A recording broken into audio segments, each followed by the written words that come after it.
Good evening, everybody. Welcome to a very special episode of the Call of Cthulhu show. Dum, dum, dum. Do not adjust your sets. This is not a drill. We are the D&D show, but today we're playing some Call of Cthulhu. Why not, bitches? Seems like fun.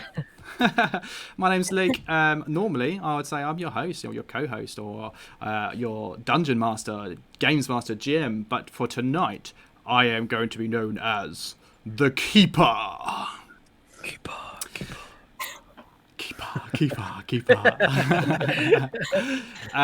So before I do the intros for everyone, just a quick explanation of what's going on. So Lisa is still off on family duties as her family, they're all still suffering with the COVID, and nothing seems to be improving. Her mum and uncle, who live in the same house, have tested positive, as well as her niece, who they care for.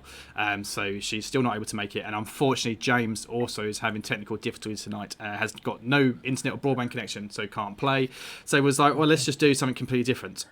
So here we are. This has been knocked up in about 6 hours. We've done very little prep.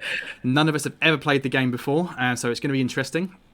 But to fill the gap, you may have noticed a very pretty young lady has come to join us tonight. If everybody could say hello to Emily Keneally? Right, yeah, pretty much. Hi.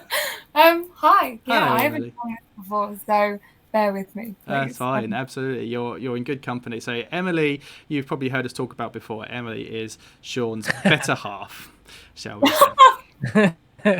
How are you, Emily? You all right?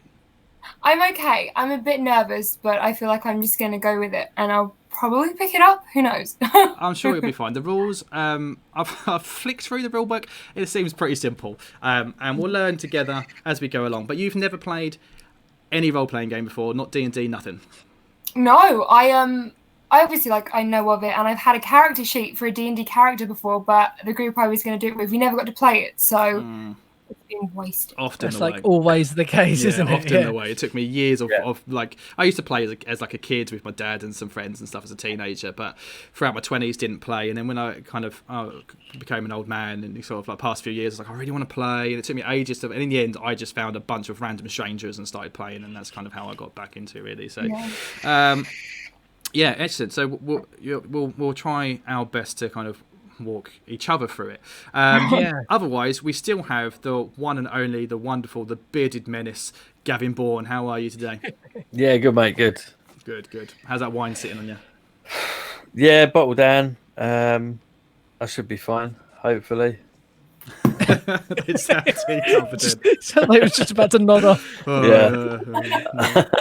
I've been at work all week. We're reopening on Thursday, so just the mushroom exhibition will be open on Thursday. So anyone, get your tickets. It's going fine. It's ridiculous. I mean, who wants to go see it? Is it like an art? Is there an artist that has made it? Well, or is it just no. I mean, collection of... it's a collection of mushroom themed art and design, and basically, I mean, there's some interesting bits. There's like Beatrix Potter's original drawings of mushrooms, which I thought was quite cute. I was like, that's quite a cool little thing. But the rest of it, you could probably walk around the whole thing in about 10 minutes. Put it that way. But right, okay. But they're opening it, and that's pretty much how I felt when I went to the Tate Modern. I walked around it in 10 minutes, went, this is fucking shit, and then left. Oh no, I quite like Tate Modern. In the world. I quite enjoy Tate Modern. We went on a what's the word? Like a trip, not a school trip. I was at college doing media production, right? Yeah. So a field trip, I suppose. And we went to the Tate Modern, and I'm like, but what is this? What has this got to do with film and radio, which is, film and radio production is what we were doing. There's not much, that sort of thing in there. You can find the odd gem. I have to like art museums because my wife's an art teacher, so you have to. It's the law. Oh yeah, you've got to. It's the law. The best thing I see in there was it was just it was a video, and it's still the best exhibition I've seen ever, let alone in the Tate. It was just a video on loop of a man standing in a shower, completely Billy Bollocks, holding a big sausage in one hand and pouring ketchup on his penis. Yeah. And I mean, if sounds that's like not art, average weekend. Wow. Yeah, basically. No, if that's not, worth a trip, then I don't know what is. Exactly. And I suppose last but by no means least, then we have Sean, who likes to go and look at pieces of art of people pouring ketchup on their willy. Weird art. love a bit of weird art. Sean Francis, and it's still better than any film I've made. Wow. So fair enough. You had a good week then, Sean? Yeah, it's been alright. I kind of I had a switch off of all like devices and just we went over a park for a bit, didn't we? We did.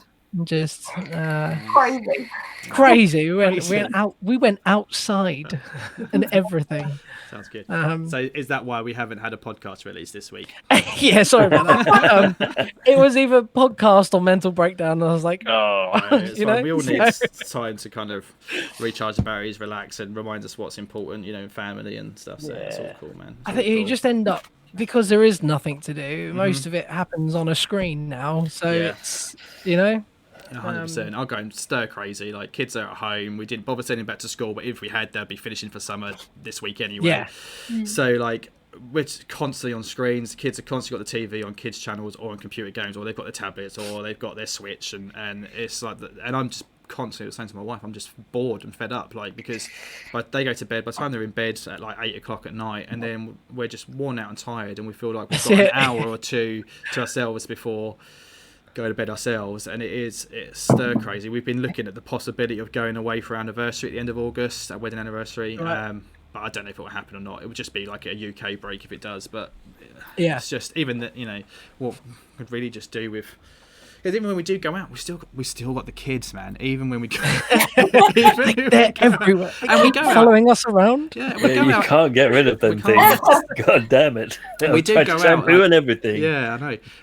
We go out every day to a park, or we go to a local forest, and we walk the dog. And every day we're going out and but it's just still like we just really need a break and some solid grown-up time to recharge. Watch Game of Thrones. You know what happens when you have grown-up time, though? Yeah, all too well. You get more of them. More kids. It's a vicious cycle. Yeah. But yeah, otherwise, my week's been pretty straightforward, pretty boring, nothing really exciting going on. So we'll get right kind of to it in a moment. I want to do just a couple of shout outs. I do like to kind of do some recommendations of things I've discovered. So recently, past week or so, I've been I constantly listen to podcasts, but I've been listening to a couple of new British D&D podcasts, which I recommend people check out. So one is called Roll Britannia. They're pretty new. They started around the same time that we did. They've got about 10 episodes. They've been going for a couple of months. They're really funny. Don't take the game seriously. Like us, didn't really know how to play the game, and it's very narrative based and great group of lads. I've been chatting to them a lot on Twitter as well. Another one that I've been listening to, Billow. I'm gonna have to check it. I should know this because actually they're really good, and I've been listening to them a lot. The Billowing Hilltop. They're another British base, years and years of experience. I think they're bragging. One of their players gets a bragging. He's got like 41 years of D&D experience, but they're really funny guys. We started talking on a post on Twitter about another podcast, which is a really, really famous one called the Glass Cannon Podcast, and he was like, "Oh yeah, that's what got us into podcasting," and I was like, yeah, kind of same. Definitely one of my biggest inspirations. And we started chatting, and we talk a lot now, like DMs and stuff as well. I even approached him today actually to see if he wanted to join us tonight on stream to fill the seats, but he had other commitments. So I would highly recommend you check them two out. Also, in regards to Call of Cthulhu, as I said, I've been sweating bricks all day in regards to what I'm going to do, how am I going to run this, and there's another really famous, really good podcast out there called How We Roll, and they play mostly Call of Cthulhu, and I listened to them before and then went away and listened to some other stuff, and I've gone back to them just today for some some inspiration. And I messaged them and it's like, look, I'm doing this tonight. Have you got any tips? And they invited me to join their Discord server. And I've been chatting to people in their Discord server, giving me loads of advice and tips on how to run this and stuff. So I just want to say a massive thank you to How We Roll podcast and also the people in their Discord chat server who will probably never hear this message. But thank you very, very much. Otherwise, that's largely me done for the day. So what we're going to do, so we're going to start a brand new game. None of us have played it. Called Cthulhu. It's the 7th edition, and we're going to be running the quick start rules, which is available on Roll20 for free. And it's a short adventure. They say can be done between like 3 and 6 hours. So it might take us. We won't get it done today, and hopefully we'll get another session to finish this another time. But yeah, if anyone's interested, it's available for free on Roll20 to download. And actually, the adventure itself is also available from the company's website, Chaosium or something like that it's called, and you can download the module and the free rules from there as well if you're interested. And we're just going to see how we go. So we're going to strip it right back from the very beginning. We're going to start off talking about the game. We're going to build some characters together, work out your backgrounds, how your characters know each other, what you're doing, what your professions are, and go from there really. So let's get started. So has anybody had any thoughts kind of what they're going to be doing? So the game is set in 1920s Boston, America. The basic premise is you're going to be hired to investigate an old house in 1920s Boston, and rumour has it that it may be haunted. That's the brief. And from there, you're then going to think about what kind of character you want to be. So like I said in our private chat earlier on today, you can do anything. You can be any profession that you can possibly dream of that might have existed in 1920s. It's very real. There's no restriction to classes. There's no elves, no half orcs, no wizards or rogues or druids. It's what would you want to play? So like you could go for a traditional film noir private eye, an ex-police detective. You could be a soldier, a priest. They're the kind of common ones. You could be someone who's knows a bit of knowledge about occult lore, like some kind of university scholar or professor or something like that. But you could be a child if you want to be. You could be a high school student or something like that. So I would say that's probably the best place for everybody to start. Now, Sean, you're already quite excited about the idea of being a PI, so I'm assuming you've got it up. In full fairness, technically, what I'd like to say is that this is how we're going to create a background story of how you guys know each other. So maybe you're an ex-police chief or an ex-journalist or photographer, for newspaper, but for whatever's happened, you're no longer doing that, and now you will work with Sean's character in his own personal private eye department. That's kind of a possibility, but so are you going to go with the PI, Sean? Yes, yeah. I want to go with Private Eye Dick Casey. He's I think I want to go with that. Just because there's a few what's the word for it? Mechanisms of that sort of character that could be fun. Yeah, so we'll go through the mechanics of that, what skill set you would have training in and stuff in a bit. What about let's go for, sorry Gavin, I feel like I'm always actually leaving you to last, but let's go with the new girl on the street. Emily, what about you? Have you had some time to think about this today? You could be like an actor or something like that, or close to home, or I was thinking maybe like an actor, but now I'm thinking just maybe like just a standard English teacher. Yeah. I think I'm going to go that instead. Like a high school teacher or more like an English lit kind of professor? I think just a high school teacher, just a standard English teacher. Okay, easy. We can come back to that. And then Gavin, what about yourself, mate?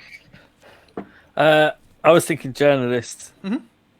Yeah, cool. So kind of like a... alcoholic journalist. Like Dave Pisswinkle. Dave Pisswinkle. That's his name. Got that already. I'm going to write that down. That's already my favourite. Dave Pisswinkle. Cool. So would you be like a current journalist? Would you be like a reporter? Would you be the photographer? Washed up. So yeah, he's done his dues, but yeah, he's had his day, but he's still trying to get the scoop. So why are you washed up? Did you work for one of the major kind of papers, or perhaps like you were one of those, like in Men in Black, like the papers that no one takes seriously because you report? Yeah, I think he was the was it the World News or whatever it's called? So for the world news, I'm gonna write all this down. And it was all, obviously the world news, like Prince all those bullshit. Oh yeah, my neighbour's dog was kidnapped by aliens. Yeah. But I know the truth's out there. But Exactly. obviously I'm an And alcoholic. so you're looking for the proof. But everyone thinks I am crazy. Cool. That's It's a good just- place to it's- start. So we've It's got not at the bottom of a bottle. That's all Yeah, I'm exactly. saying. Yeah. Pisswinkle. so Gavin's straight in there. We've got a profession and we've got a bit of small background. So let's go to Sean, because we didn't really discuss you. So Sean, have you got a name? Yeah. So it's Dick Casey. Okay. Private Eye. Was a member of the police force. But yeah, similar sort of thing. You know, he seemed to be really good at his job, and a bit like in Hot Fuzz. You know, he's good at his job, so he gets thrust out to the country because he's making everyone else look bad. You know. Yeah, sure. Okay. So he had to start his own firm of private investigation. So would you have been like an ex-Bobby on the street? I don't think they use that term in America. I think, or would you be like an police ex-detective? detective? And yeah, so he knows the tools of the trade, but he's had to go. And times are tough. There's not much work coming in. Are you still a policeman, or have you quit, or were you fired? Or something? He's been outed. Yeah, he did. I think he was. He has a few strange quirks, and that with him being good at his job, he was kind of shunned by people. Shunned? So you were disgraced? Yeah. Why were you disgraced? Well, I think he annoyed a lot of people. One, because he was showing them up at work, and did you know that window was broken from the inside? And everyone's like, oh, fucking hell, Mm-hmm. But also, he has this terrible habit of you can't really have a conversation with him. He tends to just monologue, and he seems to do it under some very soft jazz, and it's really fucking annoying. Slow saxophone, yeah. Yeah, just every time he speaks, he talks to himself and not anyone else in the room, Okay. So it pissed a lot of people off at work. Oh, that's brilliant. So because it's set in Boston, then would you be part of the Boston police force? Yeah, why not? Yeah, it makes it. Sure. Or have you travelled from somewhere else? My American kind of geography is very limited, so I think perhaps I think he's a New York. Yeah. New York detective. So you've gone from New York to Boston because that to get away from your past. He loves colleges. Yeah. Cool. He loves colleges and the teachers there. There we go. Okay, brilliant. Emily, then. So an English high school teacher. Do you have a name? Yes, I've called her Dorothy Bridge. Lovely. Dorothy Bridge. I was kind of thinking that maybe she was like, she always wanted to be on the stage, but it was a big no-no for the family, so she sort of got stuck and then just became an English teacher, and that's all she knows now. So you've got some kind of like amateur theatrics background. Yeah, I think so. She can be a bit dramatic, I think. Okay. I don't know what that laugh was for. No, nothing, dear. All right. And what would have brought you to doing sort of like investigations? Are you still a teacher, or have you given that up? What's brought you to be an investigator? I think she's still a teacher, but I feel like she's got caught in something maybe, and she's just followed herself down this path and is now like, oh, this is quite interesting. I think she's fallen into it and didn't even realise. Mm-hmm. Okay. All right, cool. So we can work on all of that. We've got a good start already. Fantastic. So what we're going to do now is look at your character sheets. Okay. So if you've got that open up like I showed you earlier on, what I'll do is I will load up one for myself that I kind of was practicing on last night, and so the stream can see that, and then we'll look at. So if you all open What's up, babe? Oh, Gavin's been called away. That's Sorry, fine. 1 minute. That's okay. So if we go with I don't know, ladies first, I suppose, and Sean, like, just follow along basically. Yeah. In the background, so you should have access to in your journal of the creating an investigator tab. Okay, and if you scroll down there, it kind of would explain what you want to do.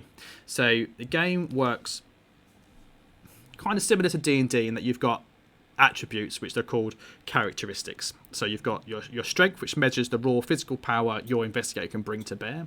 Constitution, which is a measure of the health and hardiness of your investigator. Power, which is a combination of force, of will, spirit, and mental stability. Dexterity is a measure of your investigator's physical agility and speed. Appearance measures the physical appeal of your character, so that's basically how attractive or fit you are. Size reflects your investigator's combined height and weight. Intelligence is a rough measure of your investigator's cunning and ability to make leaps of logic and intuition. And then education is a measure of the knowledge that your investigator has accumulated through formal education or the venerated school of hard knocks, it says. All right, so what you need to do is assign values to those skills on your sheet. So you've got from highest to lowest, pick one that you want to put an 80 in. That's the highest you can choose. So 80. yeah, so Okay. what do you want to be your best characteristic?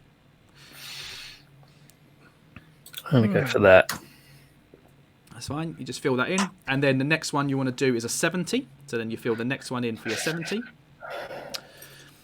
Once you've done that, you can pick 2 for 60. So you can put 60 into 2 of them.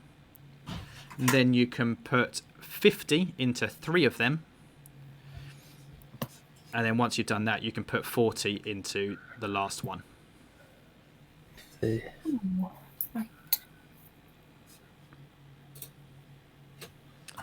And 40 in the others. Just the last one. So there's One more. Yeah, so there's 8 in total. So strength, constitution, power, dexterity, appearance, size, intelligence, and education.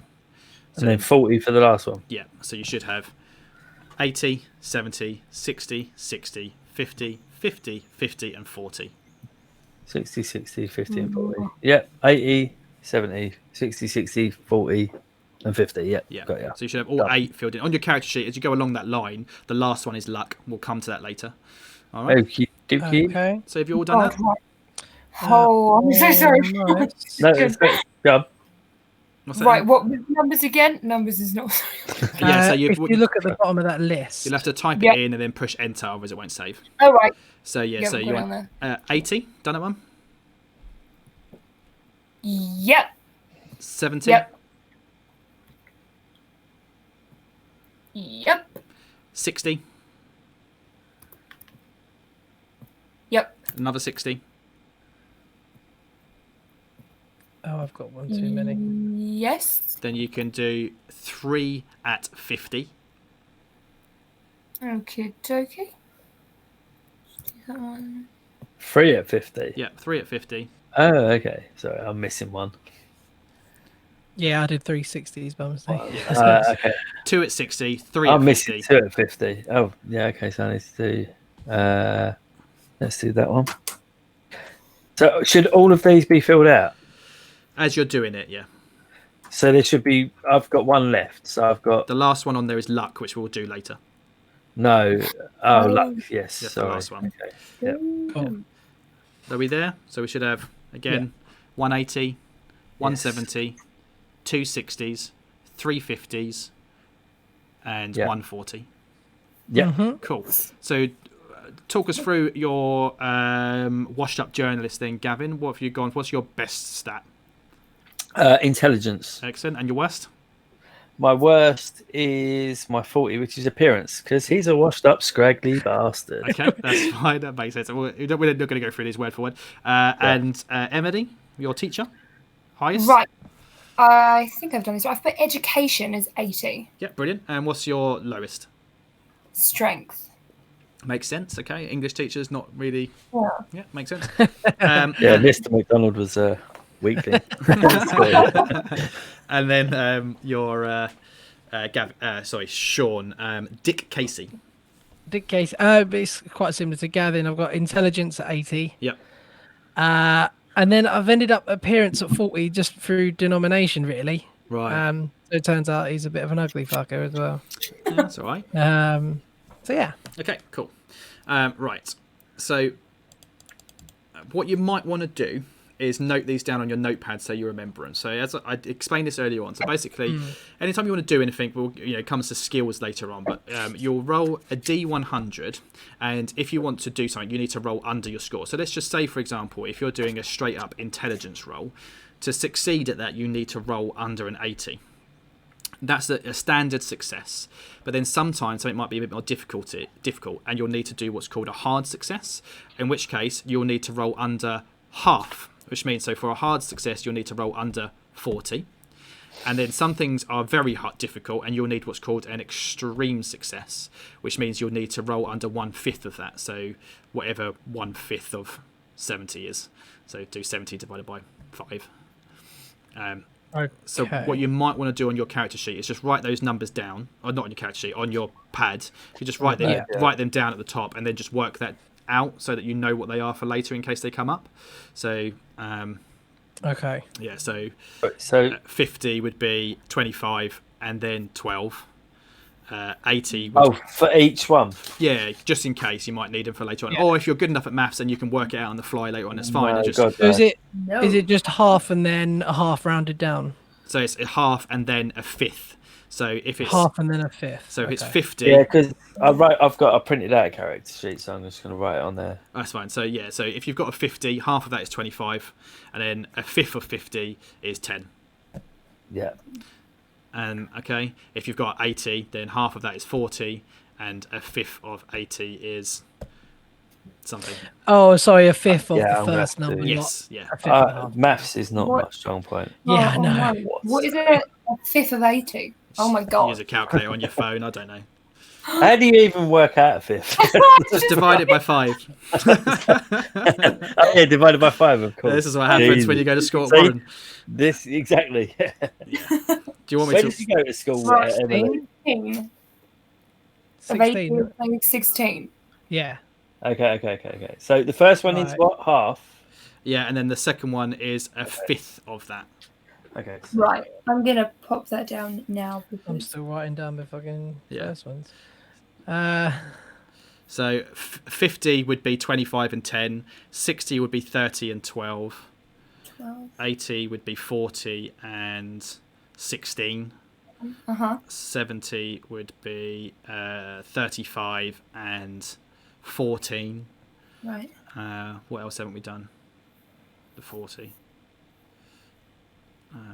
40 would be 20 and 8. You got all them? Yeah. I'm working on it. Oh. Finish there. Right. My mates used to take the piss out of me at school, and when the teachers would be like asking off the fly questions, they would whisper like the wrong answers in my ear just on purpose. So now what we're going to do is work out your secondary attributes. So these are luck, your magic points, which I don't think are going to come into this game at all, and then the last one is your damage bonus and build, which we'll come to in a minute. So luck, what you need to do, okay, is roll 3d6. 3d6. So Emily, you can do that in the chat box, or you can do it with the tool that we showed you earlier on. 5, Okay, now that I think. Oh my god. 3. Okay, so if you type, just remember those numbers, lads, and we'll come back to it. So Emily, if you type into the chat box / roll right. Yep. space 3d6, 3d6, and that should come up with a number. Yes.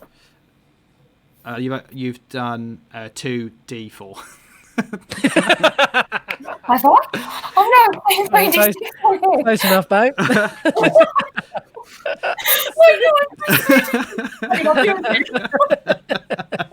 That's a good. No. So try that again. Wait, do that again. Because it's saying I've got 3d6 on here. Yeah, so type in / roll 3d6. 3d6. Yeah. Do you need a space between the 3 and the roll? Yeah, I think so. Like I've just done, you should be able to see that. Yes, that probably would have done it. I promise I did. Yeah, you have done it. So you've got 13, which is brilliant. Okay, right. So the next thing that we're going to do with that number is You only have to Sorry, do it's 3d6. 3d6 and add them together. Yeah, 3d6 and add them together. Now, what you need to do with that is another little tiny bit of maths.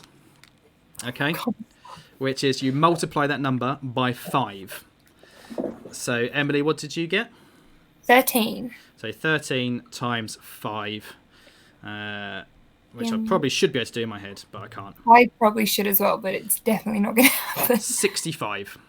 Cracking. So put that into your luck box and press enter. Enter.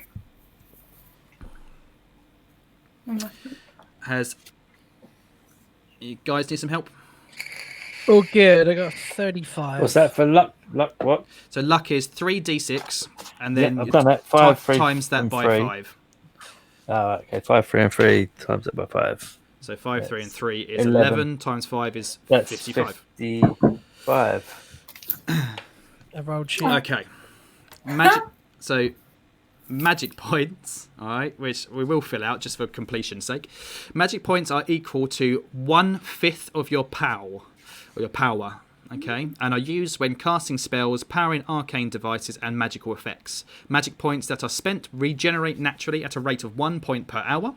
Once an individual is out of magic points, any further expenditure is deducted directly from your hit points. Any such loss manifesting as physical damage in a form chosen by the keeper, me. So we're not going to use this today because you won't know any spells because you're new to the world of the occult. But if we ever come back to this world later, then perhaps it might come up. But again, just for the sake of it, you take your power. So whatever you put into your power, divide that by 5. That's your magic points. Cool. Right. Then your damage. Oh, don't want to jump ahead. Let me know when you're done. Yeah, all good. Yeah. Okay.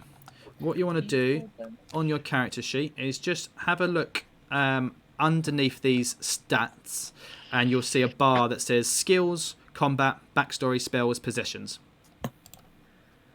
Yes. And you should see in there that this bit has been done automatically for you. Okay. So basically, your damage bonus and your build. So what it does is it calculates your strength plus your size, and it tells you what your damage bonus is and your build. So damage bonus is how much extra damage your investigator does with a successful close combat attack, and build is a scale of combined size and strength, but it does it for you automatically. Okay. So depending on that, you'll have build and a number, and then damage bonus and a dice in there maybe, or maybe you might say none, or it might say a negative number. So if you're really small and weak, you might do -1 damage, or if you're bigger and stronger, you might do a D4 damage. With the ill behaviour. Okay, but that's automatically done for you. Okay, hit points. Sorry, I accidentally refreshed myself and now I'm lost. I've got to get all my shit up again. Well, you do that and we'll move on while you do that in the background. Do you remember how to do what we just went through? I missed whatever you was discussing last. I missed just the build and damage bonus. It should be automatically calculated for you, but if you look on your combat page, it will just tell you in there what your build is, and it'll have a number, and what your damage bonus is, and it will either have a negative number, it will say none, or it will give you a dice, and it's specifically how much extra damage you do when you punch somebody or hit them with a baseball bat or something. Okay, they are currently 0. Is that normal? What is your attributes? So your characteristics, strength and size, what numbers are they? Strength is 60, size is 50. So 110. Yeah, so you're kind of bang in the middle at average, so you've got none and 0. Yeah, that's right. Oh, yeah. Perfect. Where's that say that? What's that? So what? This is what I had trouble with finding. That's fine. Sorry. Okay. Yeah. So if you look at the combat tab. Oh, combat. So I have to click on the combat tab. Yeah. Sorry. And then it'll tell you your build and your damage bonus. So that's okay. Populated automatically based on your character's strength and size. Okay, but we'll come to that if and when we get into a fight. Fine. Yeah. Got it. The next part is your hit points and your sanity. Yep. Okay. Oh. So your hit points are figured out by adding your size and your constitution together. So if you add your size and your constitution together, 110. once you've done that, You then divide that by 10. So you've got 110, that's 11. So you're... Too much maths. Yeah, it's the only time you really have to do it. So 11. So 11. Yeah. So if you change your hit points to 11, 11, so one side would be your maximum and one would be a running total. Yeah. And then, Yeah. Emily, you're looking puzzled? Yeah, what was it divided by again? Pardon? What was it divided by? So it was the size. Was it the size? Add your size and your constitution together, and then divide that by 10. Cool. And that's your hit points. Cool. 10 out of 10. So we've got 10 for Sean, was that? 10 for Dick Casey, 11 for Dave Pisswinkle, and how many for Dorothy Bridge? Oh, I don't know if I've done that right. Why it says 55? Yeah, that'd be too much. So what's your constitution score? So my constitution is 50. And your size? 50. So 50 at 50 is 100. Divide by 10 is 10. All right, I've done that. Okay. Oh, dear me. Welcome back. And then the last thing to look at is your sanity. So sanity is a measure of how sane you are. The higher, the better. As it gets reduced throughout the game, when you experience moments of horror, that will get spent and get reduced. And if it gets reduced by too much in one go, or if it gets reduced all the way down to like 0, you basically can have bouts of madness, or you can go insane. You can get like phobias and things like that as the game goes on. This is just equal to your power score. So whatever your power is what your sanity is. I'm not sure if that automatically is populated for you. If you need to type it in, I don't know. So what is it? I've got like 2 bars. Yeah. That's the thing. So what, you put 50 and then 50? Yeah, so one will be so it's like it'll be like 50 out of 50. So 50 will be your maximum, and then as you lose it goes down. But then through like in-game rest and things like that, or visiting a sanitarium and like committing yourself, you can get it to with therapy to go back up and stuff like that. Okay. Makes sense. So basically it says in the book here, this score is used as a percentile roll that presents your investigator's ability to remain stoic in the face of horrors. As you encounter the monstrosities of the Cthulhu mythos, your sanity score fluctuates. Okay, so now we're going to look at your skills. Okay, so if you scroll down your character sheet, under the skills tab, you've got the list of all the different skills. You've got some general skills, art and craft skills, firearms skills, science skills, language skills, all the different types of skills. What you need to do now is work out what your profession, I think it's 8 skills your profession would have, basically. So what 8 skills represent a private eye or a detective, what 8 skills represent a journalist, and what 8 skills would represent an English teacher. So I'm just going to check that. 1, 2, 3, 4, 5, 6, 7, 8. Yeah, it's 8 skills. So any 8 skills, yeah. Yeah, because there are actually some just in the how to creating an investigator. There are some example professions. So there is one there for a journalist, and there is one for a police detective, and there is one for a professor. So we could just use those 3. Yeah, I'm quite happy to do that. Yeah, sure. Fine. Okay, so if makes it a bit easier. We'll do the journalist first, just because it's the top. So if you want to click on the little dot next to the following skills. Go for it. So under art and craft, you want photography. You might need art and craft. if it's there. Yeah.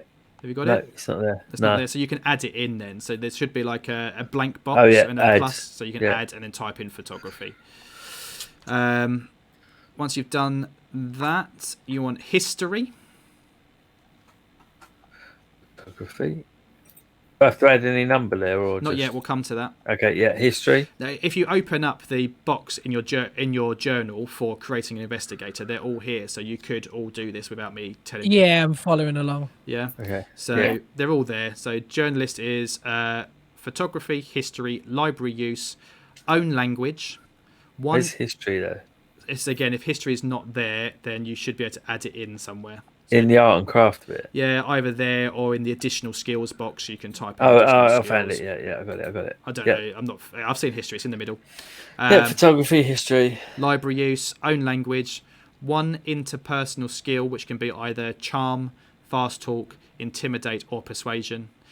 then psychology, and then you can just pick any other 2 skills that you want as a journalist. As I say, it's in your journal under creating an investigator. Scroll down, you can see these for yourself. I'm just kind of talking out loud for the stream and for Yeah.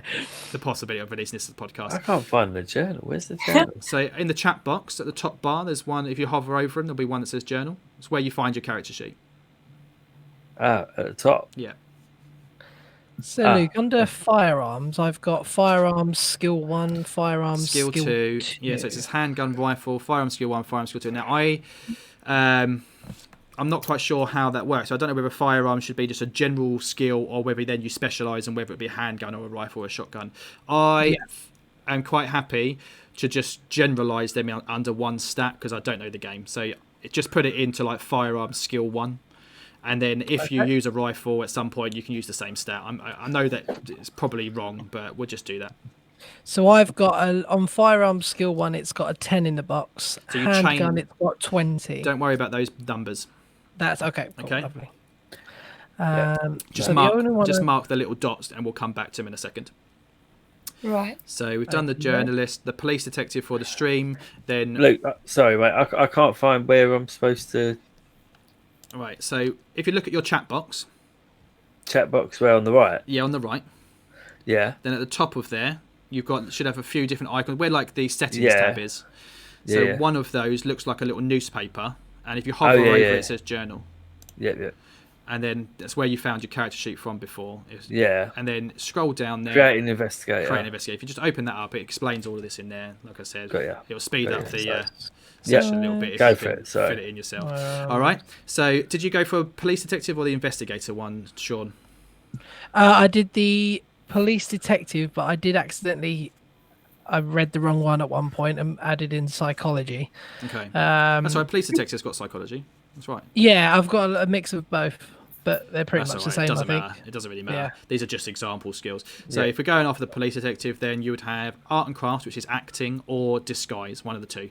Then you'd have firearms, law, listen, one interpersonal skill between either charm, fast talk, intimidate, or persuade. Then you'd have psychology, spot hidden, or any other skill. Spot hidden is kind of like, in D&D terms, that's your perception role, like finding stuff. And then if you've gone for Professor Emily, you've been quite quiet, how have you got on with that? You've done it I think I'm doing all right. Yeah?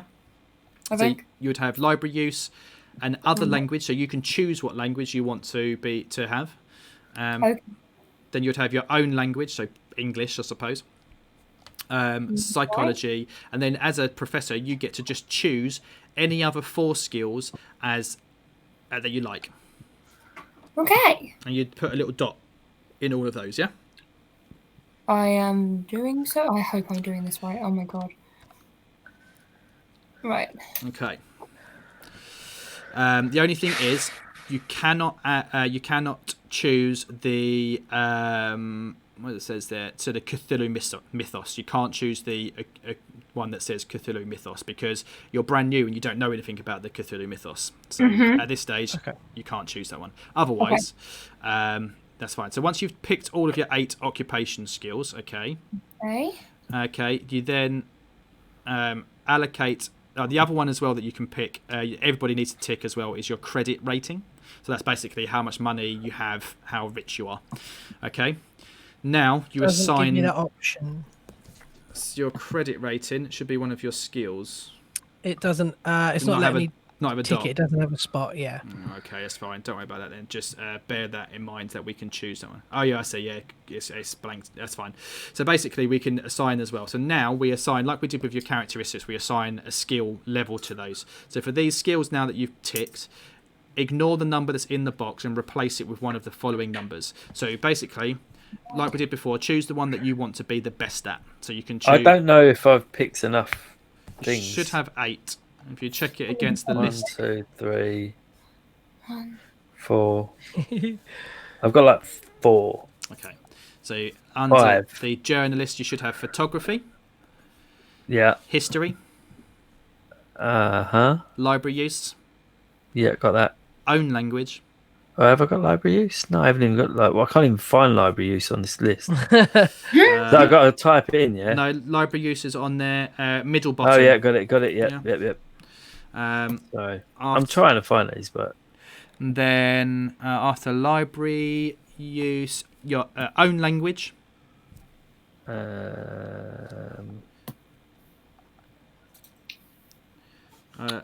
If it's not there, then you can type it in under the additional skills. Yeah, I'll do that. Oh, fuck's sake. And then additional skills. Yeah, so bottom right, yeah. additional skill. Yeah. Own language. Yeah. Then you'll have one of the following: either charm, fast talk, intimidate, or persuade. So pick one of those four. Charm. Yeah, I've got one of those. I think. Then you'd have psychology, which I have. Yeah. And then you just get to pick any other two that you like. Okay. Okay. Once you've done that, pick the one that you want to be the best at and type 70 into the value. Oh, out of these? Out of those ones that we've just gone through, yeah. Okay. Oh, that's 1,570. Yeah, so you just change it to 70. And then, then you pick the next two that you want to have 60 in. Oh, I don't know if I'm doing this right. Right. 600. And then once you've done that, you then pick 3 of those skills, and you can put 50 in those 3. What did you say spot hidden was as well? Spot hidden is a skill that you can choose. It's like perception, it's finding stuff, noticing things. Oh, okay. Cracking. Could you maybe just read the teacher ones again? The professor. Okay, so from the top you should have library use, and then you'd have own language and other language. So under the additional skills, you want to type them in: own language and other language, but then choose what language you want. So Spanish or German or Latin or something like that. Okay. Then library use, other language, own language, then psychology, and then you can just pick any other 4 skills that you like. Cool. I think I've done that right. Okay, so starting from the top, you want 1 at 70, 2 at 60, 3 at 50. Okay. 3 at 40. And you should have there 1, 2, 3, 4, 5, 6, 7, 8, 9. So you should have 9 values. So one of those values you put into the credit score. So you've got your 8 skills, and then whatever, and then you can also put credit score in. So if you want to be rich, put a high value in that, or you can put a lower value into credit score. But you've got 9 scores and 8 skills plus credit score. Credit rating, sorry, it's called.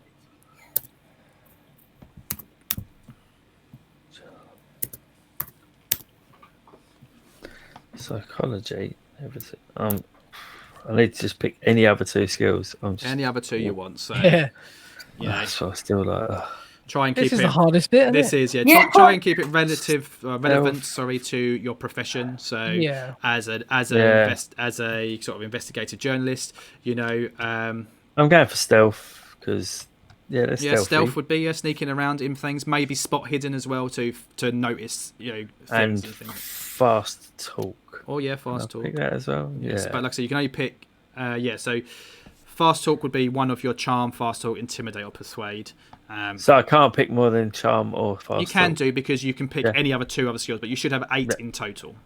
Yeah, I've got 8 in total now. I think I had 6, but now I've got 8. Okay. Cool. And then you assign the values. You want me to go through those values again? Yeah, go on. Yep. So first one is 70. Yep, got that. Right. 60. 60 I have. Another 60. I'm going to go for fast talk with that one. Then 3 at 50.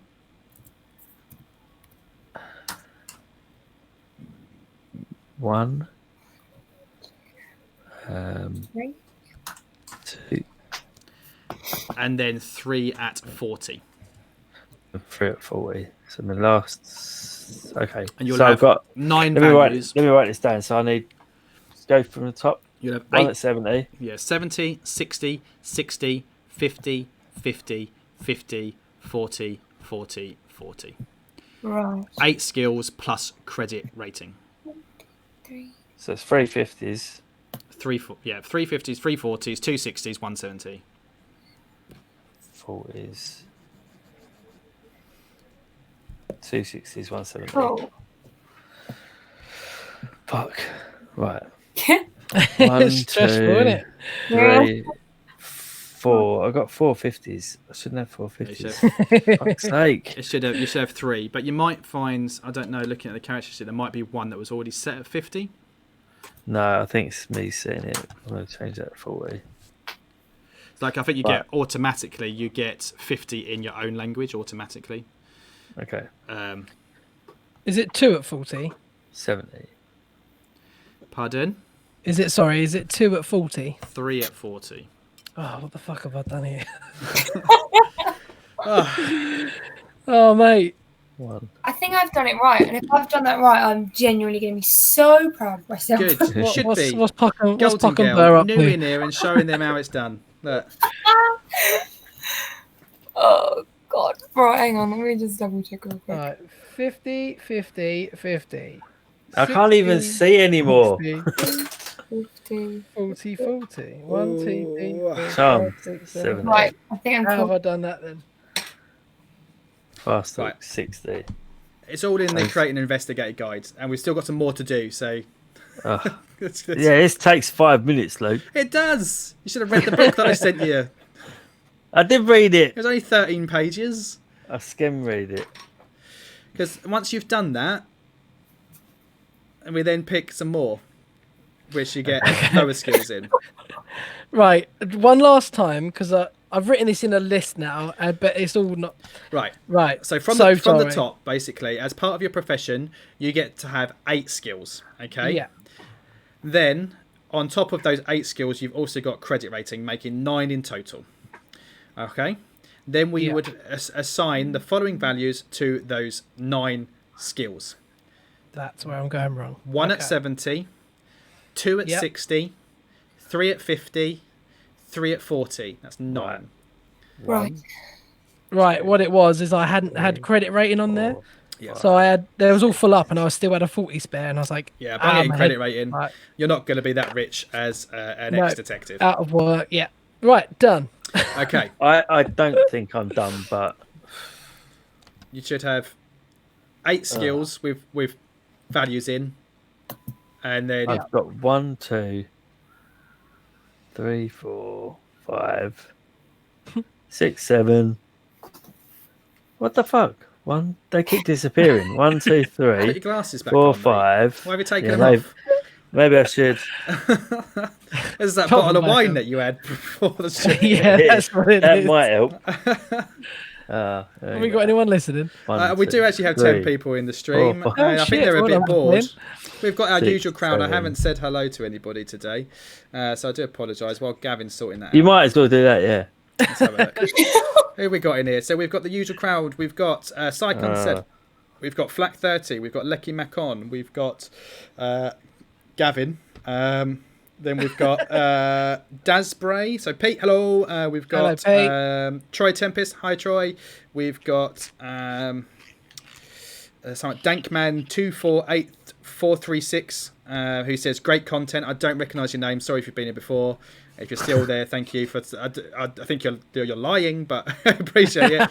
Sarcasm doesn't transfer, does Yeah, it? this is it. And then we've got Psych. No, we said Psych. Sorry, Lucaroo, who has just finished work and he's listening to the audio whilst driving. So, hello, Luke, as well. How are those long pauses for you? Right, Yes, Luke, can I just count these off to you, right? Go for it. Right, Fast Talk 60. Okay. Library Use 60. Yeah. Stealth 50. Okay. Yeah. History 50. Yeah. Charm 70. Okay. Photography 50. Yeah. Persuade 50. You got one too many 50.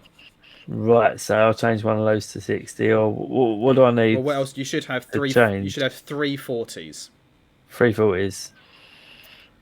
Where are my 40s? I haven't even got any fault. Oh, I've got psychology 40. Yeah. So I need to change it to a 40. Change 150 to a 40, Yeah. and then put the last 40 in your credit rating. Okay. Still Wait. excited to be playing with us tonight, Emily. Oh, yeah. Sorry, Emily. Having a Oh, blast. please, no, I'm good. I'm just Right. trying to work this out today. So I've got a 60, 160, 150. You've got the 50. numbers there. They sound good. Hopefully. All And right. then, So has everybody done that? Yeah. I've done that now. Yes, Right. I think so. I think so. So that's your occupation skills that you get as part of your professional background. Next, you get to choose your personal interest skills. So these are skills that your character has acquired outside of work. So you can now just pick any 4 skills that you like that are non-occupation skills. So any 4 that you haven't just done, and then just add 20 to the number that's already there. Okay. Oh, Add it. Add it on. So, for example, jump. If let's just say that part of your occupation is that you're like an amateur athlete and you do a long jump, you could just add 20 to the existing 20 that's in jump and make that 40. You could maybe you like to go horse riding, so you could change that 5 to 25. Perhaps Emily? so 4 skills that you like that you haven't just done and add 20 to them. Okay. The existing number. Yeah. cool. So navigate. Perhaps, like for example, Gavin, you've been chucked out of the newspaper for writing about occult stuff. So perhaps you might want to add 20 to your occult. Perhaps the same for you as well, Sean. That's an option. Perhaps you're an amateur pilot. Perhaps you know a little bit of hand-to-hand combat. Maybe you go boxing in the evening, so you could add your dodge up to 20. Perhaps you could repair cars, so you could do like electrical repair or something, or mechanical repair. Perhaps things like that. So whatever number's in the box, you add 20 to it. Any 4 skills of that you like. Okey-doke. Cracking. I think I've done it. Okay. Now, once you've done that, again, the book says that we recommend, because on a normal character sheet, you'd have space to write it. They recommend that you write down your skill values in the same form as your characteristics. So write down the full, the half, and the fifth values. We won't do that because that's going to take fucking ages if we start going through that. All right. So we'll later on, if it comes up, we'll just take a few extra seconds to work that out at the time. Okay. In fact, I might work that out roughly as we go along. All right. So. Cool. All right. So, are we good with that? Yeah.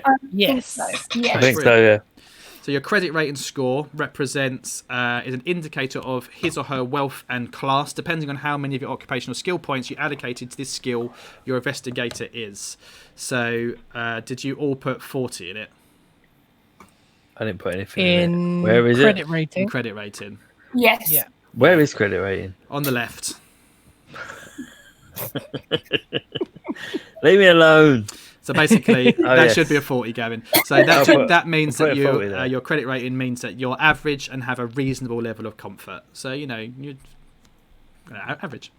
So the last thing that we do then would be look at your backstories and make some final touches. So backstory, take one last look at the skills and characteristics that you selected with a dash of imagination. You begin to get an idea of who this character is. You might want to add notes on your investigator's background and personality as you decide them. Who is she really? Where did he grow up? What is her family like? The more time you spend thinking about your character, the more developed his or her personality becomes. Then the more fun you will have when playing Call of Cthulhu. Each backstory entry, which you can change the page to on that, but we don't need to worry about this today. Cool. But each backstory entry, basically, it says should be a short, pithy statement. Don't worry about filling every entry on the back of the investigator sheet. Just 2 or 3 entries will be enough to get you going. A couple of examples would be like born and raised in Arkham, never without my trusty pistol, or science can explain everything. But we can kind of fill that in. We'll just kind of improv it as we go. And then the final touches, you now have something that looks like a finished character. Go back to the top of the investigator sheet to make sure you have written down your character's name, your sex and age, and have all the other information filled in. For example, write down any standard equipment the character might have associated with their occupation. Again, with equipment, which is under the possessions tab, there's nothing in there. As the game develops, if you need something, we'll decide then and there on the spot whether it's reasonable that your character would have it. So, for example, I think it's reasonable that Dick Casey, as a private eye and ex-detective, might have a small handgun. It's reasonable if you're a smoker that you'd have a lighter. Things like that, okay? But that's it. That's your character done. 1 hour Awesome. later.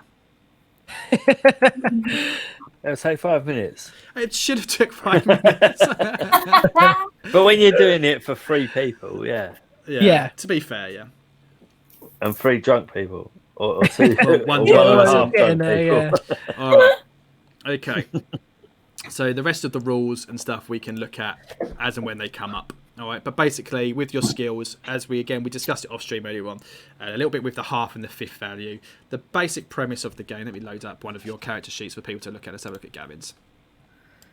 So Gavin's character sheet. If we now look at your skills I've got in front of me, psychology is the first one that my eyes saw, which is a score of 40.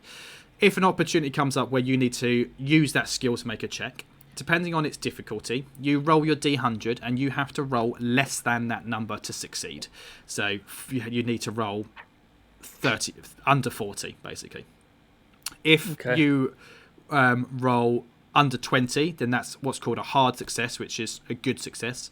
And then if you were to roll under 8, that would be classed as an extreme success, and that means you've smashed it. It's like a critical success.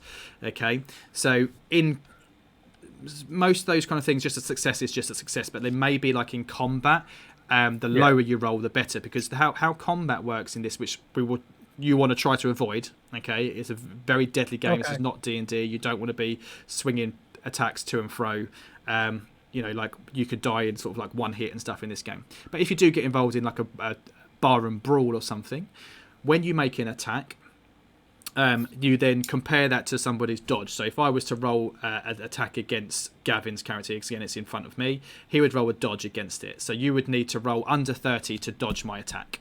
So I would roll under my NPC or monster's attack skill to succeed. And then if I succeed, you would roll under your dodge to see if you can dodge it. And then we compare the 2 rolls and who rolled better to see whether we hit, basically, or whether you dodge. Okay. Another great thing with this around combat, let me actually load that rule book up, actually, because that might be interesting just to look at very quickly, is... It's what it says in here, combat. When you are confronted with the horror of the mythos, it is generally a better idea to run away or avoid confrontation altogether. However, there is often no other choice than to go in, guns blazing, and make the best of it. When a combat occurs, all investigators, so you do initiative using your dex scores, we'll skip over that until it comes up. The duration of a combat round, unlike in D&D, which is just 6 seconds, it's long enough for everyone to take one significant action. The flow of the round is controlled by me, the keeper, and hard and fast rules for movement and actions are not part of the game. The keeper should simply give everyone a chance to do something quickly while being aware of the narrative flows. It's all about the story that we're creating in this game. Okay. So you've got 3 fighting skills: fighting, dodge, and firearms. 2 of these skills are made up of multiple specializations, such as fighting, brawl, or firearms, rifle, shotgun. You will have decided which specializations your investigator has, if any, during the character creation. So basically, that's kind of it. Yeah. So like I said, I will roll to attack you, you roll to dodge, and then if I was to smash it and get an extreme success, you would also need to get an extreme success to dodge it. So, if I rolled under a 10, you would need to roll under a 10 to dodge. So it can be quite quick, quite deadly, quite difficult in terms of your character. There's damage stuff in here, which again we'll bring up and we'll go through it as and when a combat arises. Sanity we've kind of talked about. Whenever you encounter the horrors of the mythos or come across something mundane yet horrific, such as stumbling across your best friend's mutilated corpse, you make a percentile roll against your current sanity score, and if you roll over your current sanity, you lose a greater amount of sanity points. If you roll under, you will lose less or none. So you're always chipping away at that. If an investigator loses 5 or more sanity points as the consequence of a single sanity roll, he or she has suffered major emotional trauma, and the player must... But again, we'll go through the rolls. But bad shit can happen to you, basically. Hit points, other forms of damage. Right. So the other thing to go through is luck rolls very quickly. So again, you should be able to see all this stuff yourself in the journal. So luck rolls may be called for by the keeper when circumstances external to an investigator are in question, and also when determining the fickle hand of fate. If, for example, an investigator wants to know if there is an item lying nearby that they could use as a weapon, or if the flashlight they have found has any juice left in it, then call for a luck roll. So basically you roll. If you roll under your luck stat, then yes, you find that thing. The example it gives says here, example, finding a cab doesn't require a dice roll, but getting one before the investigators lose sight of the car that they wish to pursue could. So then it says, however, so quickly getting a ride at 2 o'clock in the morning on the undesirable side of town might not be so easy. Would there even be a cab to hail? No skill is going to make a cab appear at that moment. It is a matter of chance if a cab may or may not be driving around the road. Hence, we roll luck to see whether there's a cab there or not. And the other thing that I found through the Discord group for how we roll today is another thing that can be useful, which is not in the quick start rules, but apparently it's in the main rules, is when you roll for a skill, let's say again back to... you can't use it in combat, but let's say you make a skill like a spot hidden. So you're looking for something, and Gavin's spot hidden is somewhere on this sheet, 25. He hasn't put any skill points in it, so 25. So let's say he rolls, and he rolls a 30. You can choose to use 5 of your luck points to turn that failure into a success, into a succeed roll instead. Then you would mark that off of your sheet, but then you lose that luck. So if you can whittle it down. So you can use your luck to turn fails into successes, which is quite cool. I like that idea. The only time you can't do that is if you do what's called a fumble, which is like a critical fail, which basically means if you fail so badly, if you roll, I think it's between 96 and 100, it's just a complete failure. There's nothing you can do to turn that round, and the consequences of that fail become a little bit worse. Another thing that you can do is called pushing a roll. I don't know if that's in here. So if you look under the game system tab, it gives you the basic rules: opposed skill rolls, bonus and penalty dice. So there's a mechanic similar to advantage, which if it comes up we'll discuss. But there's something called push. So let's again say that you doing your spot hidden roll, you need to get under that 25, but you roll 40 something. You can ask to push the roll, which means you can ask to re-roll it. If you fail it the second time, the consequences will be severe. So you can only do it the once, but you can go, I want to try and push that for a succeed. So you may be like, things will be like, if you make a dex check, so say you're climbing a rickety ladder, you make a dex check to see if you fall off or not, and you fail that first initial dex check, you can say, can I push that roll? And I will say, well, okay, yes, you can. But if you fail, then something bad's going to happen. You can just stop now and climb off the ladder, or you can push it and go forward. But if you do, the ladder might break, you might fall, you might take damage. Cool. So it's like using inspiration, but if you can fuck your inspiration, it goes. But you can use it at any time. Any time that you choose. The only time you can't use that is in combat, or if you do that fumble, that critical fail. So if you roll over a 96, then it's just so fucked up you can't push it. Okay. Cool. I'm trying to sort of relate it to D&D as we go. Just same. But otherwise, it's really simple. It's just those 2 dice. It's just that D100, and it's just roll lower than your skill value. It's really simple. Okay. So let's have a look then at the introduction. We did already kind of go a little bit through everybody's characters earlier on. So we've got Dave Pisswinkle, washed-up journalist from the World News, the kind of shit supernatural rag you'd find on a newsstand on a corner about cats being abducted by aliens that nobody believes, apart from the MIB, who of course will go and check them out for their latest news. We've got Dick Casey, an ex-detective who's moved from New York as he was fired or disgraced. He thinks it's because he was just too good and they were trying to get rid of him. Maybe he was onto something, got a bit too close to something, and they fired him for it. Now he's living in Boston as a private detective. And then we've got Dorothy Bridge, a high school English teacher, had dreams and aspirations of making it big in Hollywood. They washed out, and now she lives in Boston teaching children cretins. Those that can do and those that can't teach, as they say. Have you noticed everyone's name begins with D? D. Triple D. Oh my God. D&D show. D&D show. D&D show. All right. Finally, we've figured it Boom. out. Okay. So the final question is, tying your backstory together, how do you know each other?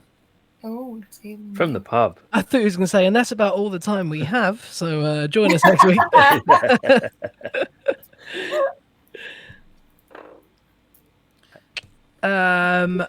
Can't hear you. Well, I guess Ask the question. I know Dick from the old police days where Yeah. I used to pump him for information. Maybe they clashed a little bit. Journalists trying to dig for information that hasn't been released yet. He does things by the book, does Dick? And Dave just goes in and tries to find it. You're my informant. To a degree. Or we could even do that. Yeah. Maybe that's why I was fired, because I used to inform journalists I like to that. make a bit of extra There you side go. work. Yeah, definitely. That's But how do we know an English teacher? So I'm trying to put two and two together. I have no idea. I think I could have. One of the kids from the school that Dorothy teaches went missing and was murdered, and you were chief guy on the case, And I couldn't. and you couldn't solve it. Yes. Bosh. Hit the nail on the head. Perfect. There But you go. maybe you had figured it out, and I was like, "Don't tell me how to do my job." Yeah, maybe. Oof. Maybe you had figured it, and I wouldn't listen to you. Cool. So Oh, wait. Me or Gavin? Who sorted it? Who figured it out? you. I don't think anyone's figured out who killed No. who, but A little Johnny Red Hat. yeah, this is what's been tormenting Dick for his entire life. It's the one case he got unsolved. Oh dear God. God damn that Johnny Red Hat. But there There we we go. go. How's that for some bullshit? Sounds good. Excellent. Okay. Right. So just checking that we've done everything. So we've done create a team of private detectives, amateur sleuths, journalists, or friends of the landlord who have volunteered at the task. Hand out the investigator sheets and talk to the players through the process. We've done that. Encourage them to chat with each other about their characters and fun creating backstories and relationships. Done that. Keep it reasonably brisk. Well, too late. Note down each investigator's name, appearance, credit, rating score, and any notable aspects of their backstories for my reference during the play. Okay. So, can I have everybody's appearance rating? It was Oh, where have I put that? That would. on your character sheet. 40. I think I've got 40. I've got 40 as well. Yeah. 40. Oh, I was being ambitious. What'd you have? 60. 60. And then everybody just picked 40 for your credit rating. Yeah. Cool. Yes. So I've got that in case I need that later. And I've got your notable things for your backstory, so I can now close that box. Don't need that anymore. Are we? And I can close down that one as well. Are we ready? Yeah. Yeah. Okay. Suspense music. Dum dum dum ba bum dum bum bum dum. Crash of lightning. And then like suddenly the organ smacks like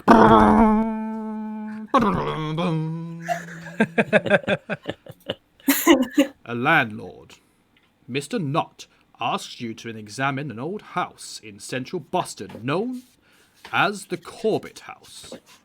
The former tenants, the Macario family, were involved in a tragedy, and the owner wishes to understand the mysterious happenings at the house and set matters straight. Mr. Knott has been unable to rent the house out since the tragedy and hopes that you can clear things up and restore its good name. He offers to reimburse you for your time and trouble. The landlord gives you the keys, the address, and $25 cash in advance. Knowing your jobs, you will want to conduct some research before you head to the house. Perhaps you could check out old newspaper articles at the offices of the Boston Globe. Head to the Central Library, or maybe go to the Hall of Records. The choice is yours. So, Mr. Knott is the landlord. He approaches your private eye kind of office. What does that kind of office look like then, Dick Casey? Well, it's all black and white. Of course. It's a very, very monochrome design. There's a very, very dim light breaking in through the window. There's smoke plumes through the air. It's not looked after. It's, you know, he comes in here to think things over. It's not a particularly well kept office. It's a necessity. It's windows onto a busy, you know, you can hear the traffic honking outside, and that typical private eye office. One dull bulb illuminating the room. Okay. And and a bottle of whiskey. So, like, you know, would Dave Pisswinkle and Dorothy Bridge, would they be there as well? Would it be a case of like you're working all together now on the side? Perhaps you're still unofficially now going over all the notes from this old murder mystery case that was unsolved, and so perhaps you meet up on Tuesday evenings to go over things. I think I would have invited. What's Pisswinkle's first name? Dave. It's one of the D's. One of the D's. I think Davey P, Pisswinkle, and Pisswinkle and Casey would be probably hashing it out. Exactly. I'm not entirely sure how we get Missy involved. Well, maybe like the police failed the case, so she's actually hired you to take care of for this other case, but she's helping you with the investigation as well. Yeah, that's good. And because she wants to be more than just an English teacher. Not that there's anything wrong with being just an English teacher. An English teacher. You know, you're excited by the thrill of being out in the dark and solving mysteries, and it's almost fulfilling that kind of dream that you had to be on the stage when you were younger. Yeah, excitement. So there's a knock on your door. Come in. I said come in, goddammit. So the door opens and in steps Mr. Knott.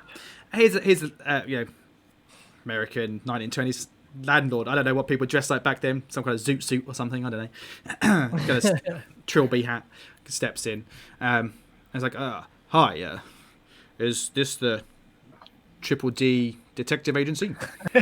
What do you see? What do you got, huh? Come in, take a seat. Thank you. A colleague of mine recommended your services.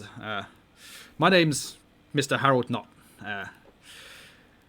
I recently acquired the deeds to a property that I was hoping I would be able to rent out and add it to my other properties, and as we landlords do, rip off the poor, extortionate rent prices, and live like millionaires. But unfortunately, the family that I put in there, the Macario family, I had great difficulty renting it out at first. Nobody would touch it. I thought it was strange that I got such a cheap deal at the auction house, but rumors about ghosts and it being haunted, but hogwash, just don't believe in that stuff. Finally, Italian family moved to town looking for somewhere to live, and they took the rent for the place. They were called whatever I said before in the exposition, the Macario family. Yeah, the old Macario family. Well, they can't have been there much more than a month, and the strangest, most peculiar thing ever happened. But they've, for one reason or another, Mr. Macario, Mrs. Macario, and their two sweet little children, well, hell, they've all been committed to an insane asylum, and they're being treated. Mr. Macario is, from what I understand of it, in a comatose state. And she's mad as a doorknob, and the children they're silent. I believe that they were taken off and are now staying with family out of town. But, well, I need to know what I've got myself in for, and I heard that you'd be the man to come to. And men and women, ma'am. What do you say? You interested in the job? Oh, he Yeah. Oh, no, I don't know. Choose me up. Go on. I think we're interested. Have you checked the pipes for lead? Oh well, the house was fairly run down when I took it on last year, and I had some contractors go in, do some basic renovations. Slap a paint here and polish the floors, did it up, and they all claimed everything was fine. But I suppose it's the strangest thing. So tell me, who did you buy the house off of? I got it through auction. Was it anonymous? Anonymous? No matter how hard I tried, I couldn't say the word anonymous. It was reclaimed by the state and auctioned off. It's been empty for years. It's a odd little neighborhood. Not much around there now. Mostly tall, sort of, not office buildings, like factories, warehouses, and this house is all kind of there. And got a steal for it. Right bargain. Do you have any information on the family? I mean, before you sold them the house, do you know much about their background? You'd think I might, wouldn't you? But you got it in your little journal there somewhere. I might have somewhere. Just let me just have a look for my notes here and see what we can come up with. Let's have a look. I'm looking at the introduction, and there's nothing in there. Let's have a look.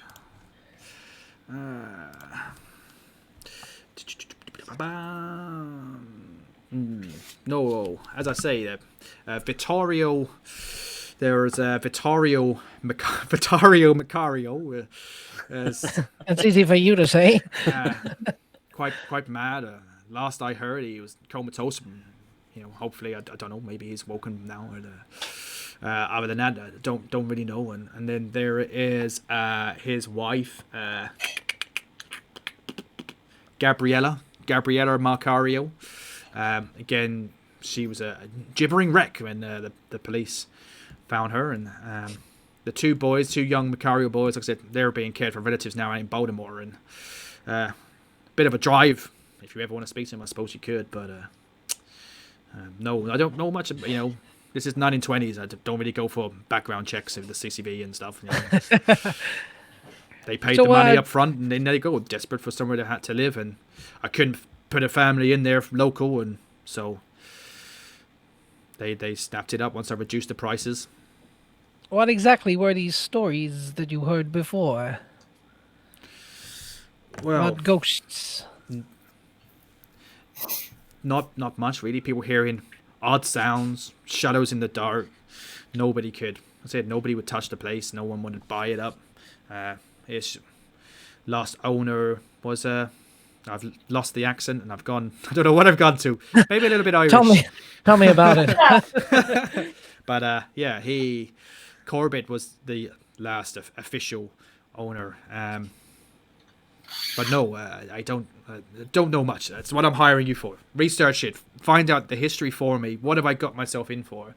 See if maybe I can spin it somehow with the PR and perhaps maybe get this sold on or no worries. How much are you going to pay us? Yes, $25, sir. Per hour? No, that's just upfront for the job, and perhaps depending on what information you cough up after through your investigation, maybe a bonus. Consider it solved. We'll figure it out. So what in that kind of situation, what you could do is that's where you could make some kind of persuasion roll to see whether you could get him to get more cash out of him. More cash out of him. Okay, right. I'm seeing this now. Let's do that. Who's gonna persuade him? So I think it was you. It was Dave Pisswinkle that piped up. Dave Pisswinkle that piped up. Yeah. So what do you want me to roll? So roll your D100. You need to score less than your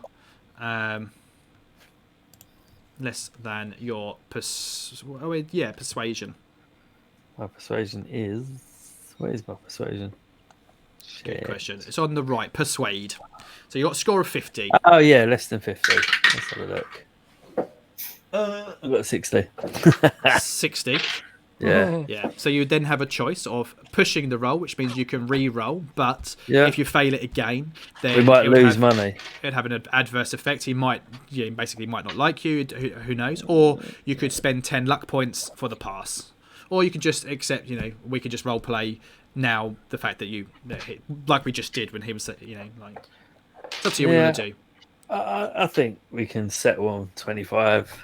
That's fine. Yeah. So you said to him, what is that per person or something? And he's like, no. Yeah. This is the 1920s, sir. Not $25 is actually quite a lot of money. I don't know what the conversion rate is, but I'm sure Google on your will figure it out for you. But it's probably the equivalent of about $200 in today's money. Maybe more, 1,000. I don't know. I wonder how much living in your house safely will cost you, but fair enough. All right. Well, consider your case accepted, Mr. Nutt.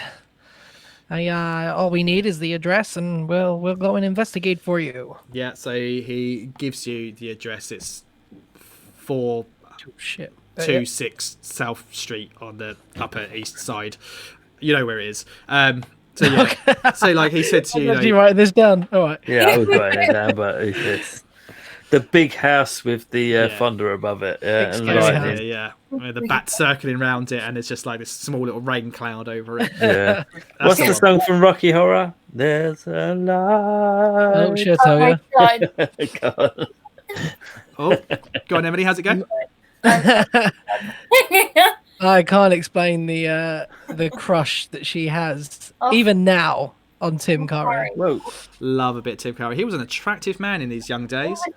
I heard a rumor once that because he had like so many people kind of mad for him, that he deliberately let himself slip and get fat and stuff like that because he didn't like the attention that he was getting for being an attractive man. That's a rumor I read or was told. God knows how true that is.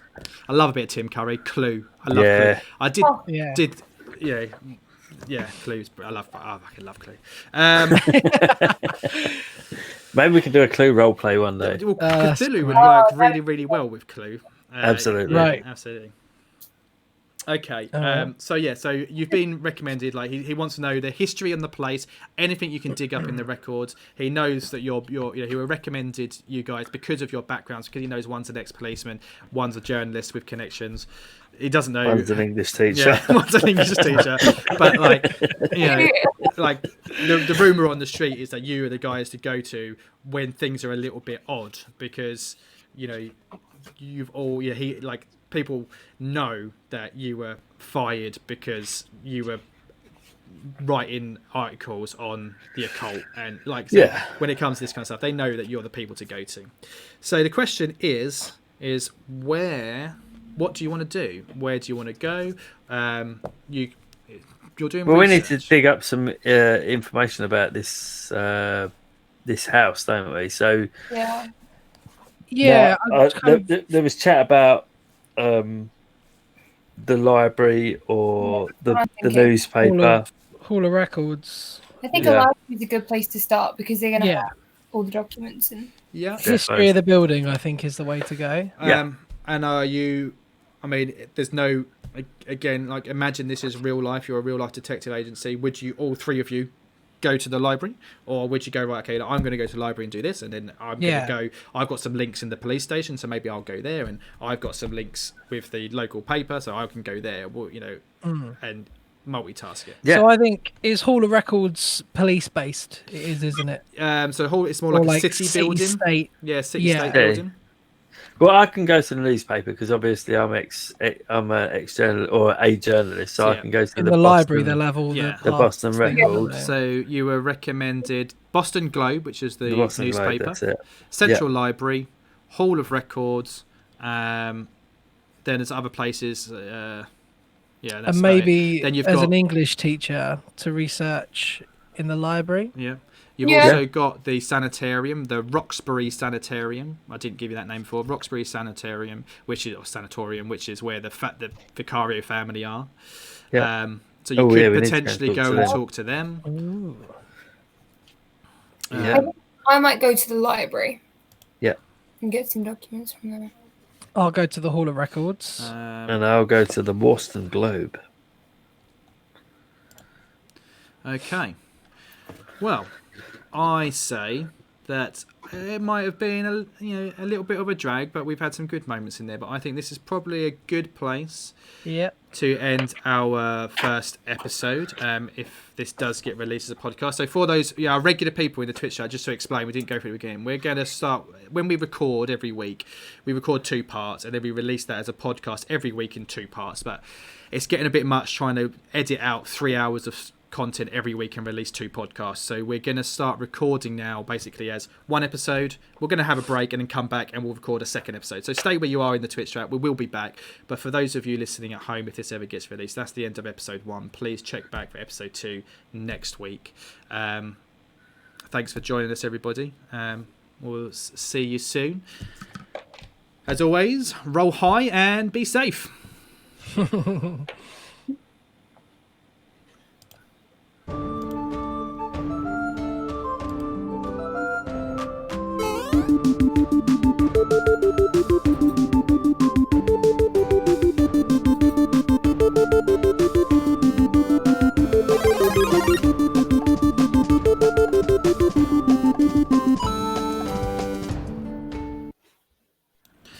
Hello, welcome to another episode of the whatever we're calling ourselves at the moment, the D&D show. D&D. We are currently under the pseudonym of the Call of the Cthulhu show. That's right. We are currently on a little bit of a sidetrack as we've got some people unavailable. So we are making our way through just a side quest of Call of Cthulhu. We've never played it before. We're new. It's exciting. We're learning as we go. My name's Luke. I am normally your dungeon master, but currently I am known as the Keeper. That's basically the same thing in Call of Cthulhu. I am joined by the wonderful Sean F. Lee. Hello. Hello, Sean. Hello. Gavin Bourne. Good evening. And as a special guest in this little adventure, we've got the wonderful, she's doing very well for her first ever tabletop role-playing experience, Emily, I still can't pronounce it, Keneally. Oh, that was it. Hit That was the it. bang on the head. That was it. Perfect. Hello, Emily. Hello. How are you? Hi. So, for those of you listening at home on the podcast, which is a couple of weeks away, Lisa is still off dealing with her family. James has got no working computer, so we've gone on a side mission. And Emily's stepped up to the plate to help us out and is Sean's, girlfriend, ball and chain. Thing. Mate. The latest of a long list of things. How long have you two been together? How long, A year. I don't know what the date is, but a year in about a week and a bit. Oh, About lovely. a week and a bit. I don't because I don't know what today's number is. Today is the 14th. 14th of July. Oh, 11 days. 11 days. 11 days. Oh, lovely. Disgusting. Got lots of things planned, aren't we? We're Oh, yeah. gonna stay in. We might go to the park. Not going to go to the pub then. No. Silly No. people go to the pub. Socially distanced meal. You can go into a shop. You go into a shop with a mask, but you don't go for a pub or a meal with a mask. No. Nah. Oh, you can have a nice little picnic somewhere. A picnic, yes. Very nice. Yeah. A little bit of a steak and a blowjob. I don't know. Yeah. That's March 14th, that one. International Steak and Blowjob Day. March 14th, mark it on your calendars. Dig up over. Yeah. I mean, the philosophy is February 14th is, of course, Valentine's Day, where a man dotes on their other half. I mean, it's traditionally, of course, but we're in an inclusive society now, so where one partner would dote on the other partner. And then the month later, February 14th, is the opportunity for the other partner to return the favour by cooking them a steak. That is hilarious. Do you know what the worst thing about that is? She can't cook for shit. Gives a good blowjob, though. We're about to have domestic. Is that what you want? Do you want I'm done. I'm going to sit in silence now. So this is a family show, anyway. Cool. Please, Luke, you are offending me right now. I am vegan. Oh, sorry. No kibasa sausages for you then. I don't know. I mean, how does that work? As if you're a vegan, does sperm, does that constitute as Do you know what? Right. I suppose it's given willingly, isn't it? That's the thing with vegans, is it's taking from an animal, without their permission. But I suppose if it's given freely, it's nothing with a face, isn't it? Oh, I don't know. Does sperm have a face? Well, what did we watch the other night? It was great. Embarrassing Bodies, and there was a woman who was allergic to sperm, and yeah, although she thought she was allergic to sperm. She thought she was, but she just had, wasn't it, like a really bad thrush or something? No, I know, it was so silly. I watched one time years ago, because it wasn't a thing where they rock up with a van and then people go in because they've got an embarrassing thing. And this guy went in there because he had a smelly dick, and that was it. It was just like, I'll wash it. Wash your knob. He goes, no, he goes, like, I'll wash it a couple of times a day, but it just really stinks, and I can't get a girlfriend because, like, it's so embarrassing. I can't get a girl home because I don't want them to smell it. And basically they were like, yeah, there's nothing wrong with you. Just some people have smelly dicks, mate. Just wash it and spray a bit of perfume on it. That's horrendous. Oh my God.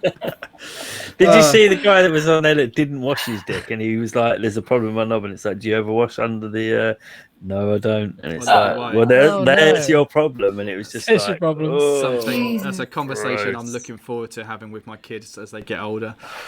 We recently discovered that my eldest boy, again for years, he's 11. Oh, just embarrass him. Live.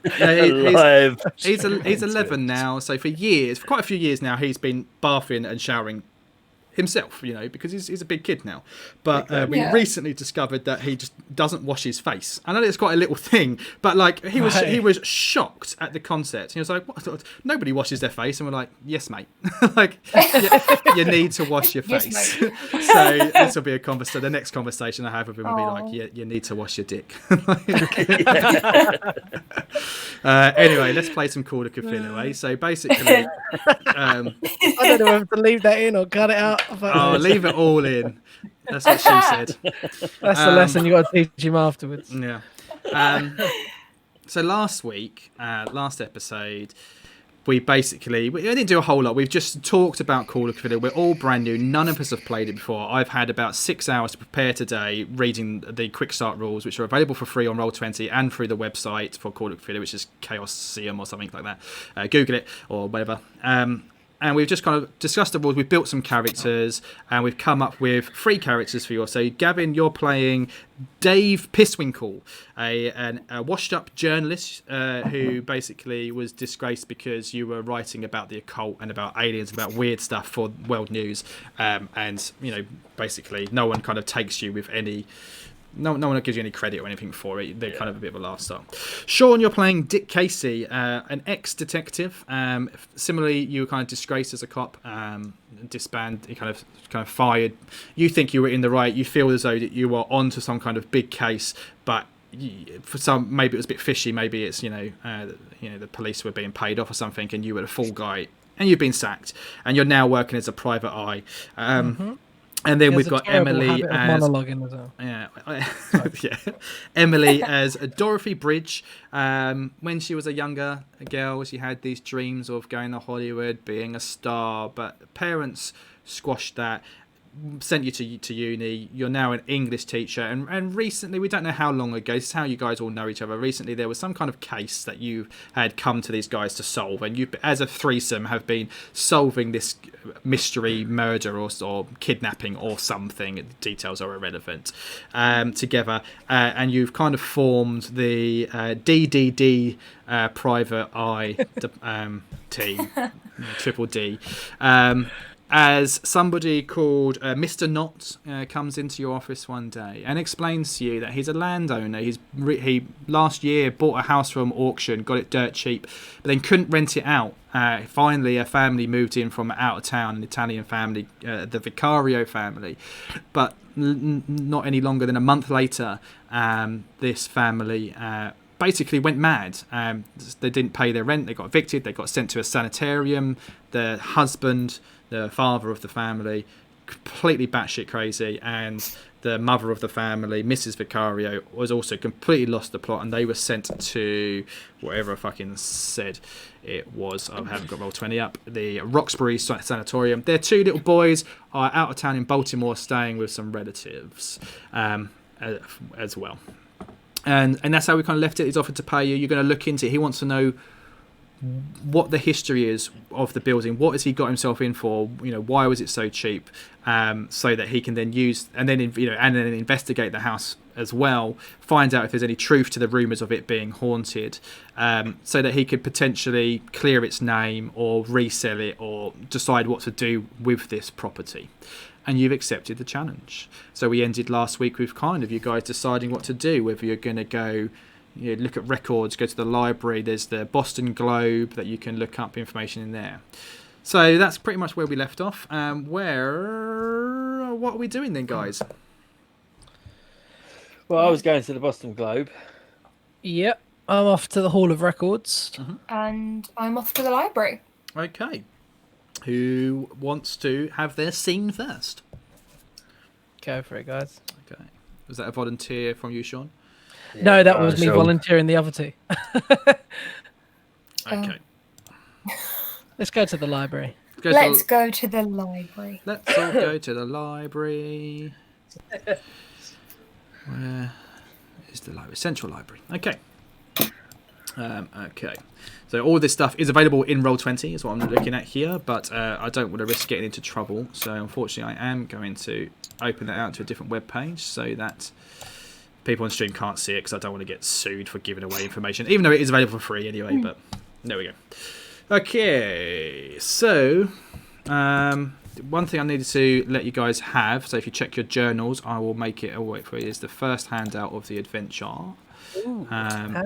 So if I show that to you, you should now have handout 1. That's basically just the synopsis of the adventure, the mystery that we're investigating. Landlord Mr. Knott asks you to examine an old house in central Boston, blah blah blah, known as the Corbett House. You can, if you want to refer to that, you should be able to find that now in your notes in your journal. Okay. Okay. Yep. Right. Location: the Central Library. It's a library. I don't know what a library looks like. It's a big building. Perhaps. What kind of time of day would we say? So they say Mr. Knott came to you guys in the morning. So you've decided to look into this same day, or would you kind of put it off to the next day, or what else have you got to do? I think same day. Like maybe this is now early afternoon. Like she's just set straight off. Yeah, cool. I think so. All right, brilliant. So I don't know. I'm thinking maybe the library in Ghostbusters. Big city building. You're going big old boat there. Okay, so basically it's you got to do research. So we're not going to role play every kind of minute you're going to spend in there. Essentially, for every half a day that you want to spend it, so you've got there just after lunch, you want to spend the next sort of 5 hours in there until it's closing time researching. What you basically need to do is make a library use roll. Okay. You need to roll equal to or less than your skill on a D100. Let me just get my skill up. So if you open up your character sheet, and basically what you should be able to do, you just need to roll equal to or less. So let me find your sheet here as well. Dorothy Bridge. So take it off edit mode. I think. I think I've just done that for you. Yes. Yeah, I forgot about that. So if you find your library use skill, and then as you scroll down, you'll see the top bar scrolls with you. It says roll options, and it's got whisper to keep or edit mode. Yes. So that scrolls down. So you've got it clicks on regular, so it's just a regular check, and you just click on library use, and it will roll into the chat. Cool. Oh, wonderful. That's cool. Did I do that? Yeah. So you've done that. Library use for Dorothy Bridge, regular versus. So you had to roll less than 50. You rolled a 92. Okay. So unfortunately, not quite high enough to be a fumble or a critical fail, but you just don't find it. You've been scrolling through hours and hours, flicking through trying to find it, and you just don't find anything. It's the book's upside down.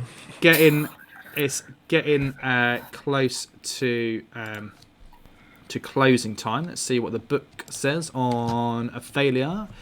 So it just says, if failed, no need to push the roll. You can just simply keep trying again and again, but each roll means they've spent half a day or more in research. If you spend more than a day, so that's about it, basically. So you don't find anything this day, because you went there after lunch. All right. Do some libraries open? Maybe you've gone, part of the university campus, something that you teach. Yeah, my one does, but you have to have a code for it. So. Yeah, all night long. So you could potentially carry on into the night if you wanted to. No, I'm gonna go home and have a nap. So you go home. This wonderful role play game where you can do anything you want, and she naps. Well, that's right. This game's all kind of centered around real life, and that's what you would do. You'd go home and have a kid. You don't find if it's an exhausting day. You don't find anything. So let's skip over to the next person then. Who's going next for this day? Roll a dice. Evens. Oh, okay. What are we doing? A 20? Yeah. Right. 7. That's odds. Oh, actually, it was a 1, but same shit. So who's going next? What does that mean? Who's going? Are you next? Yeah, I'll go next. All right, Gavin, where were you going to? The Boston Globe? The Boston Globe. Okay, let's see what it says in here about the Boston Globe. Okay, so you can't just... you can walk into the front, but you can't just walk in and start searching through their records of the Boston Globe. It's a tall building. It's Boston's not a massive city. This is 1920. It's still on the up and up. So it's not a massive skyscraper like the Daily Bugle or anything in Spine. But it's a fairly big building for its time. You go in through the door. And there's some people bustling around. You can see behind glass panels and stuff of the walls that people working and smacking away on their typewriters and stuff like that. But there's a receptionist, a lady sat at a desk. Yep. I'm speaking to her, I take it. I suppose. All right, love. Tearing each other out. All right, love. Can you tell me anything about the Corbett house? Love it. Okay, so now I've got to try and remember how to do an American accent. Not that I could do one before. It's some lady oh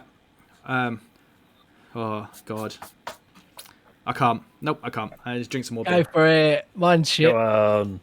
Give me it. Swear me on. I need an accent. Emily, give me an American accent.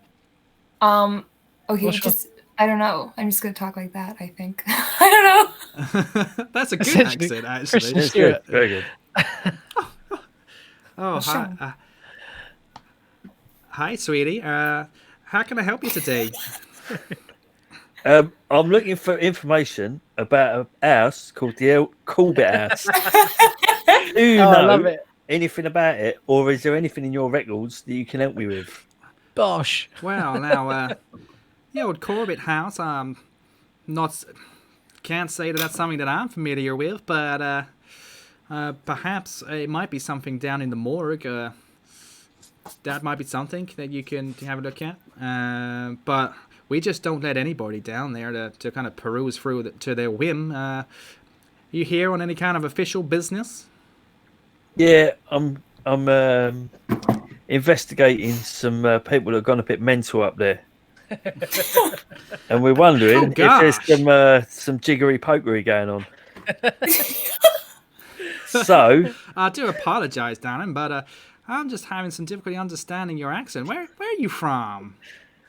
Well, East End of London, isn't I?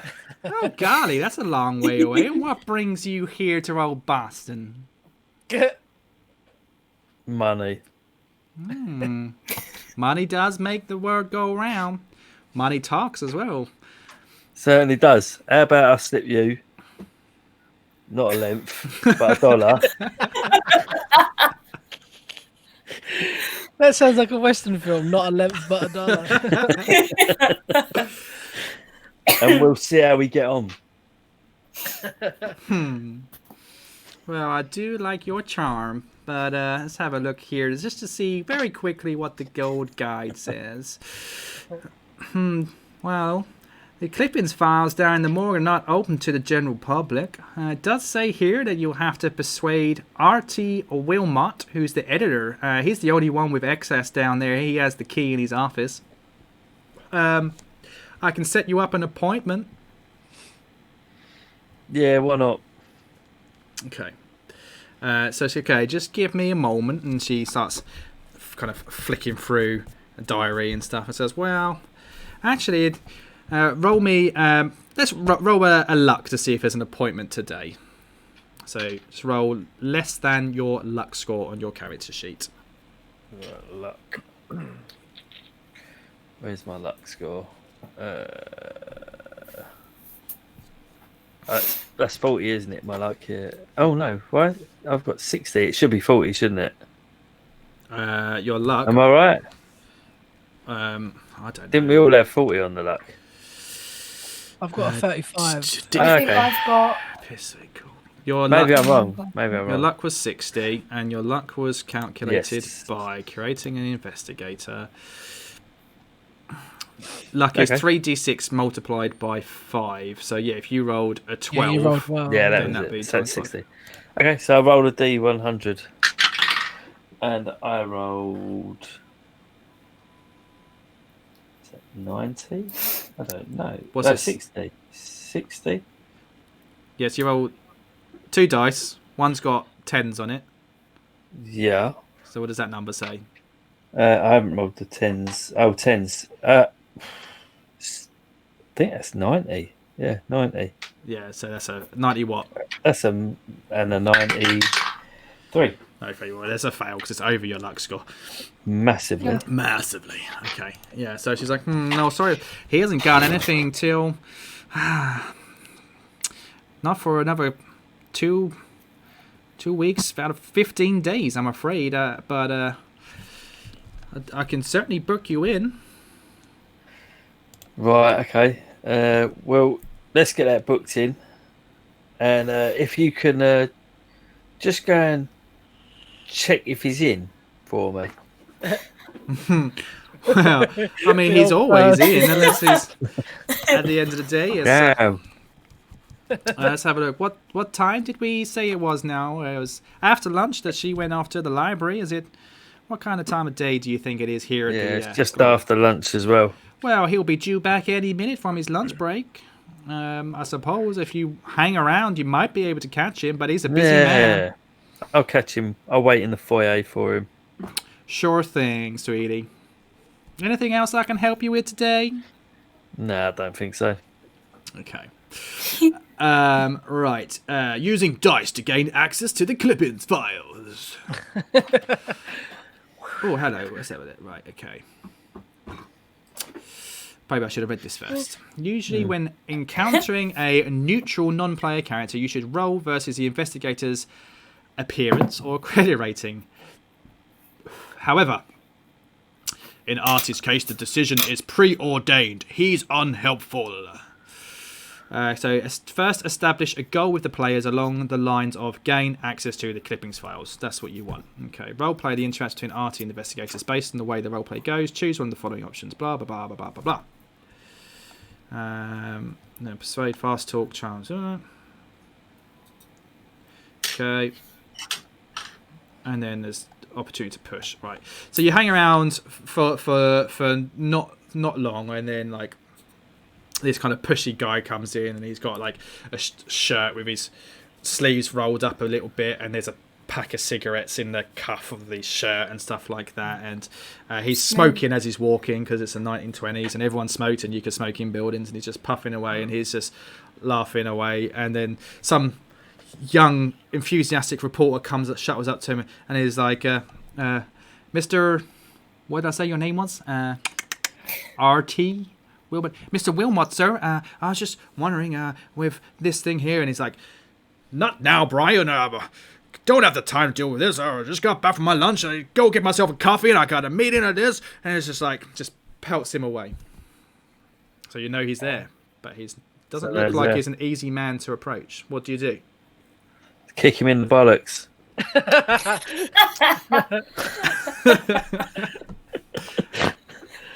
Yeah? Yeah. I love the way he's not retracting it. Amazing. That's it. No, I'll slide over and I'll say, wait, Governor, excuse me, Mr. R.T. Williams. Yes? I need 2 minutes of your time. What do you want? Who are you? Have you got Hi. photographs to sell? You want to go and see Jenny over there at the desk? She'll sort you out. No, my name's Dave Pisswinkle. Pisswinkle. Yeah, have you heard of me? I've I'm heard quite of a you. You're that well-known. shit rag journalist. What the hell do you want in here? It is a respectful business. Yeah, respectable business, but I need to know some information about the Corbett house. Do you know anything about it? And if so, if not, can I just check out your records? Well, the Corbett house has not made the news in years. What business do you have investigating down there? Well, we've got a family that moved in there a little while ago, and they seem to have all gone a little bit crazy. Let me guess. Another alien story, huh? Well, Pisswinkle. that's what I need to find out. Okay. So, make a roll. You can, if the investigator is trying to win Artie around with friendliness, you can use the charm skill. If the investigator is being aggressive towards Artie, use the intimidate skill. I wouldn't say you've been aggressive. If the investigator is using rational arguments to persuade Artie, use the persuade skill. If the investigator is trying to con Artie, use the fast talk skill. So you're not trying to con, you're not being aggressive, so I will let you choose between charm and persuade. I'm going to go for... Oh, where's persuade on my thing? I'll go for charm. Okay. I got 70 for that. So, Okay, so you need to roll less than 70. Roll both though. Yeah, roll both at the same time. That's good. I got 12. Hey. Lovely. So that would be an extreme success, I do believe. Less than a fifth. So absolutely. So he's like, look, I haven't got time with this. You promised me that our name won't be studied. We know nothing about it. Anything you dig up, anything you print in any of your crappy magazines, I will plead ignorance. We know nothing about it, and I will sue you for every penny that you're worth. Do you understand me? Yeah, don't worry about me, Governor. I'm not writing for that rag anymore anyway. I'm doing a bit of DI work these days. Right. Okay. So he kind of gets a key off of his thing. He brings it off, and then that boy earlier on, what did I say his name was? Bright. Yeah. Fuck knows. Timmy Knobhead. And it's like, hey, Timmy, come here. And Timmy's like, and he's like, just comes over with a coffee, shaking. It's like, here's your coffee, sir. And she's like, nah. And he just kind of whacks it out of his hand. It's like, take Pisswinkle downstairs to the morgue, will ya? Keep an eye on him. Don't let him get up to any fishy business down there. Yes, sir. Okay. He takes you downstairs to the morgue, and we'll come back to see what you find down there in a bit. Wonderful. Dick Casey, private investigator extraordinaire. What are you up to? I have gone to the Hall of Records. Hall of Records. Let's see what it says about the Hall of Records. So the Hall of Records. Hall of Records, ask for a library use roll. So you guys pick the easy one. Library use roll. If successful, I give you a handout. There you go. So basically, same like Bless you. Sorry.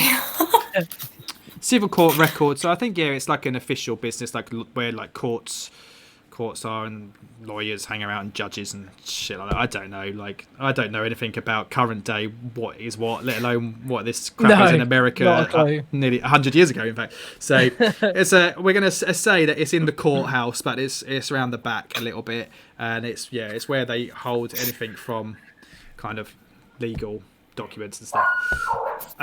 But it's public domain, so like anybody can go and shift through this stuff, same as a library. Especially as a PI, you've probably got some kind of PI pass, so you can go in and start flicking through. So it's the same deal with Dorothy. You need to basically spend time going through records. So for your first half a day roll, library use, and what's your score? Library use. I don't have library use. Okay, you do. It's just you can do any skill. It just means you're not great at it.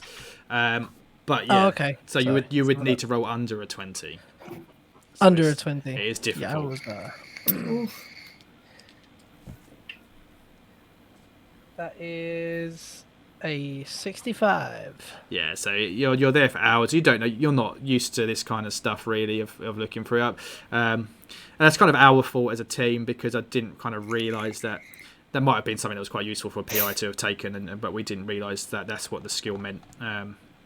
Okie doke. But you don't find anything. Let's have a look just to see what it says. You got law.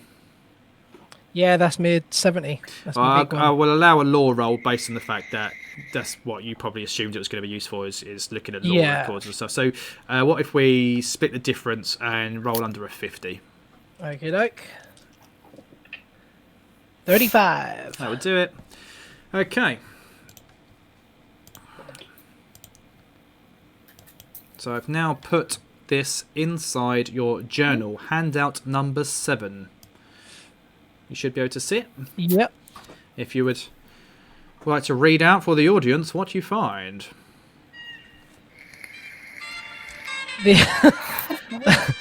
As I walked into the Hall of Records, I picked up the handout number 7. It claimed that the civil court records show that the executor of the Walter Corbett's will was Reverend Michael Thomas, pastor of the Chapel of Contemplation and Church of Our Lord Granter of Secrets. The Register of Churches, brackets also available in the Hall of Records, close brackets, notes the closure of the Chapel of Contemplation in 1912. I thought about what this meant. And that's what you find at the Hall of Records. Okay, what kind of thing would you want to do with that information? So the Corbett. So the Corbett was the original owner, wasn't it? I think from what we. Corbett's house. The Corbett's house.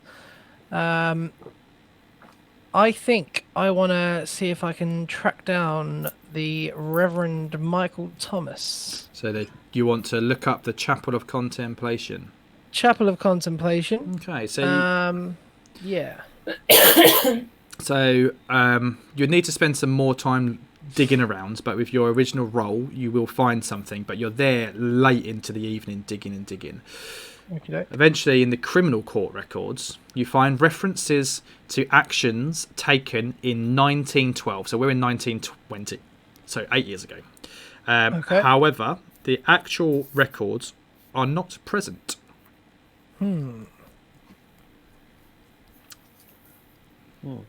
Okay. This is at the Hall of Records. Is there anyone to? They're missing. There's reference to them, but then when you check up the reference of where you think they would be, there's nothing there. Is there anyone to speak to see if anyone's checked out any records, like a library book type thing? Yeah, but there'll be like some kind of clerk around that you can ask. Sure. Okay. I will find a clerk.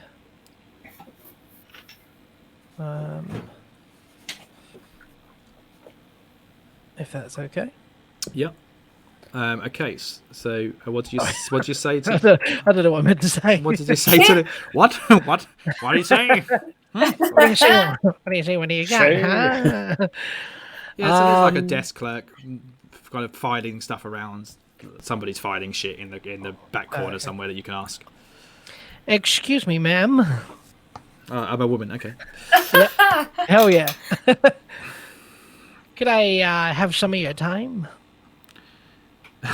Yeah, sure, darling. What can I do you for, huh? You see, I'm looking for a particular record. But it's missing from your records.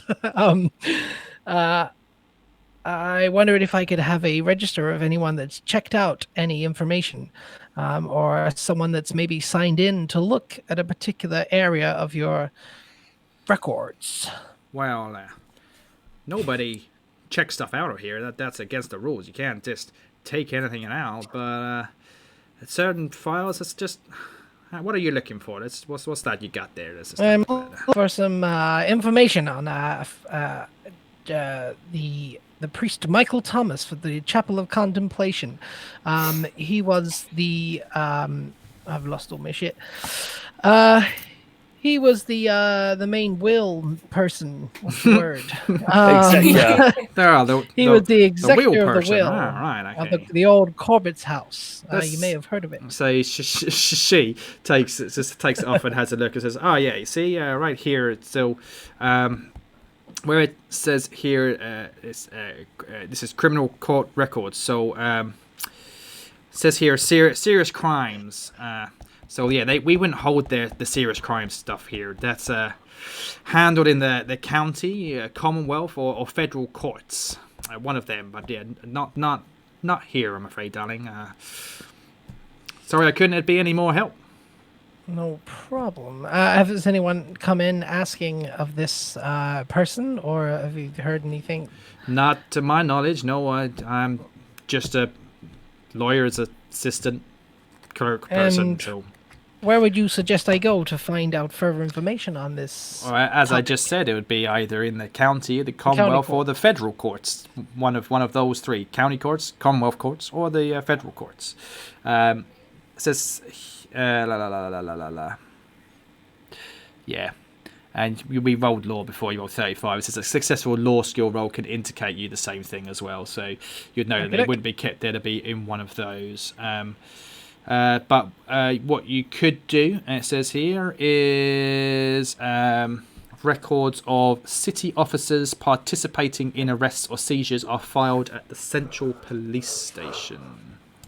Aha. Right, I think I'd like to head to the police station whenever. That would be depending on a the time. job for tomorrow. Uh-huh. So you've gone back and you'll probably go home, go to sleep, and maybe deal with yourself and Dorothy soon. Sorry, Dorothy, I appreciate that. You've been sat quiet for some time. Still napping. So we're still just finish off this day. Let's just check in back with old Dave Pisswinkle at the Boston Globe. What did you find? So you get down into what they call the morgue, which is where they basically keep dead files and stuff like that. Yep. You go down it, and again, picture, like I said earlier on, a different building, but I'm picturing Ghostbusters when they go down and it's all high shelves, really dusty, loads of old dusty files, and it's dark and dingy. You're taking down some steps by, well, we call them Timothy, but it says here Ruth Blake, so Timothy Blake, the records keeper, into a dusty basement filled with filing cabinets, stacked high with old newspapers and other assorted junk. The whole room smells musty, and the boiler system in the corner gives out a lot of heat. Really hot down here. Clippings are filed by street address. Since the players have already had to succeed in dice rolls to get to the morgue, it would be churlish to stop them getting the one clue that is here, so it should be made obvious. Pass handout 2 to the player. Well, Handout 2 should now be in your journal if you'd like to read that for the audience.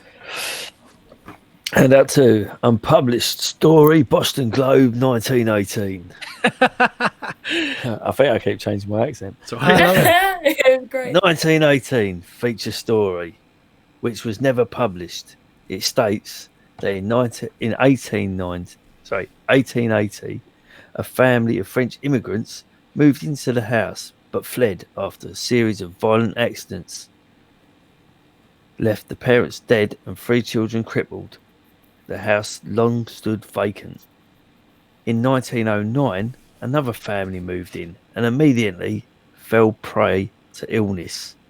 In 1914, the oldest brother went mad and killed himself with a kitchen knife, and the heartbroken family moved out. In 1918, a third family, the Macarios, rented the house, but they left almost immediately after they all became ill at the same time. I think the Vicarios are the family. The ones that were just in there. Yeah. Yeah, I was called a Vicario, but I think it's Macario. That's my Macarios, yeah. That's my No, I had Macarios from the start. I wrote down some notes as we were going and stuff, so I can remember. But I've written it down, so I'll just change that. Macario. So, 1880, a family of French immigrants first moved in.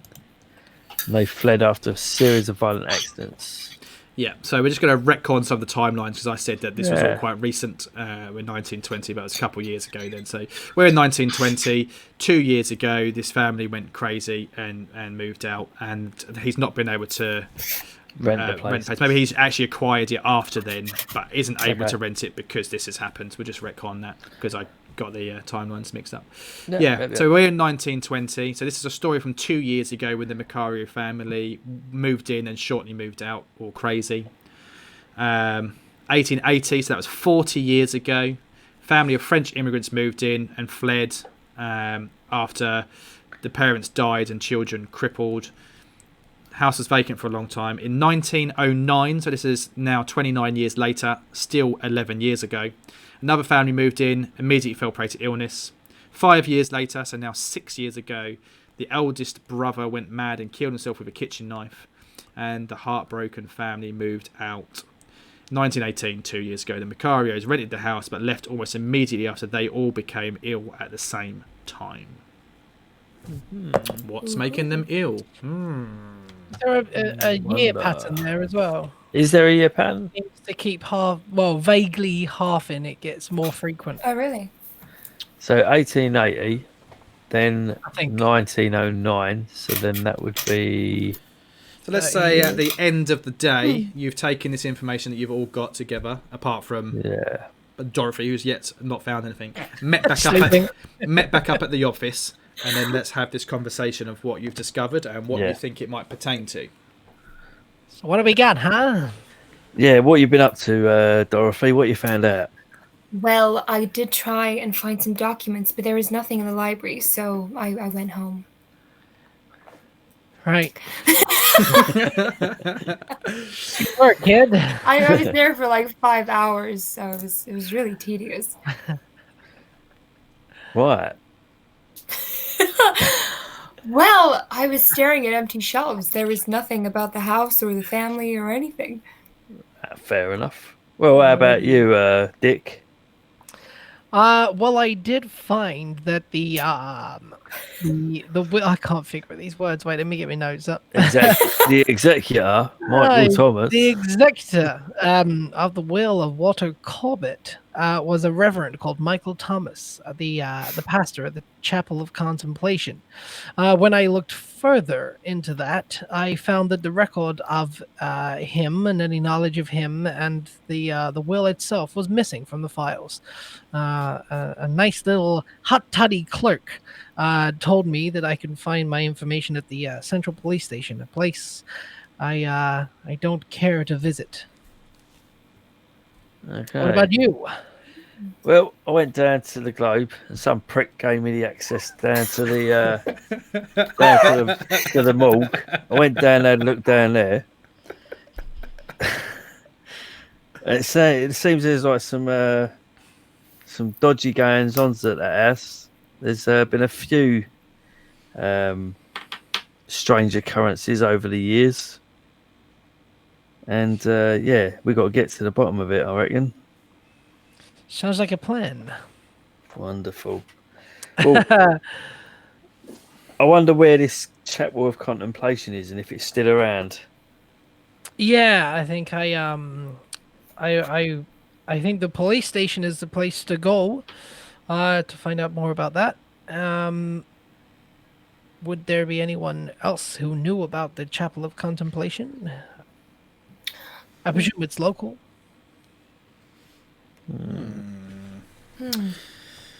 What do you think? I mean, again, there's something that you could probably find out through some investigation. Let's have a look. You need to find out what it is and where it is first. Yes. So I think I could find that maybe at the police station. Mm-hmm. That's pretty much your lead for that. Yeah. Yeah.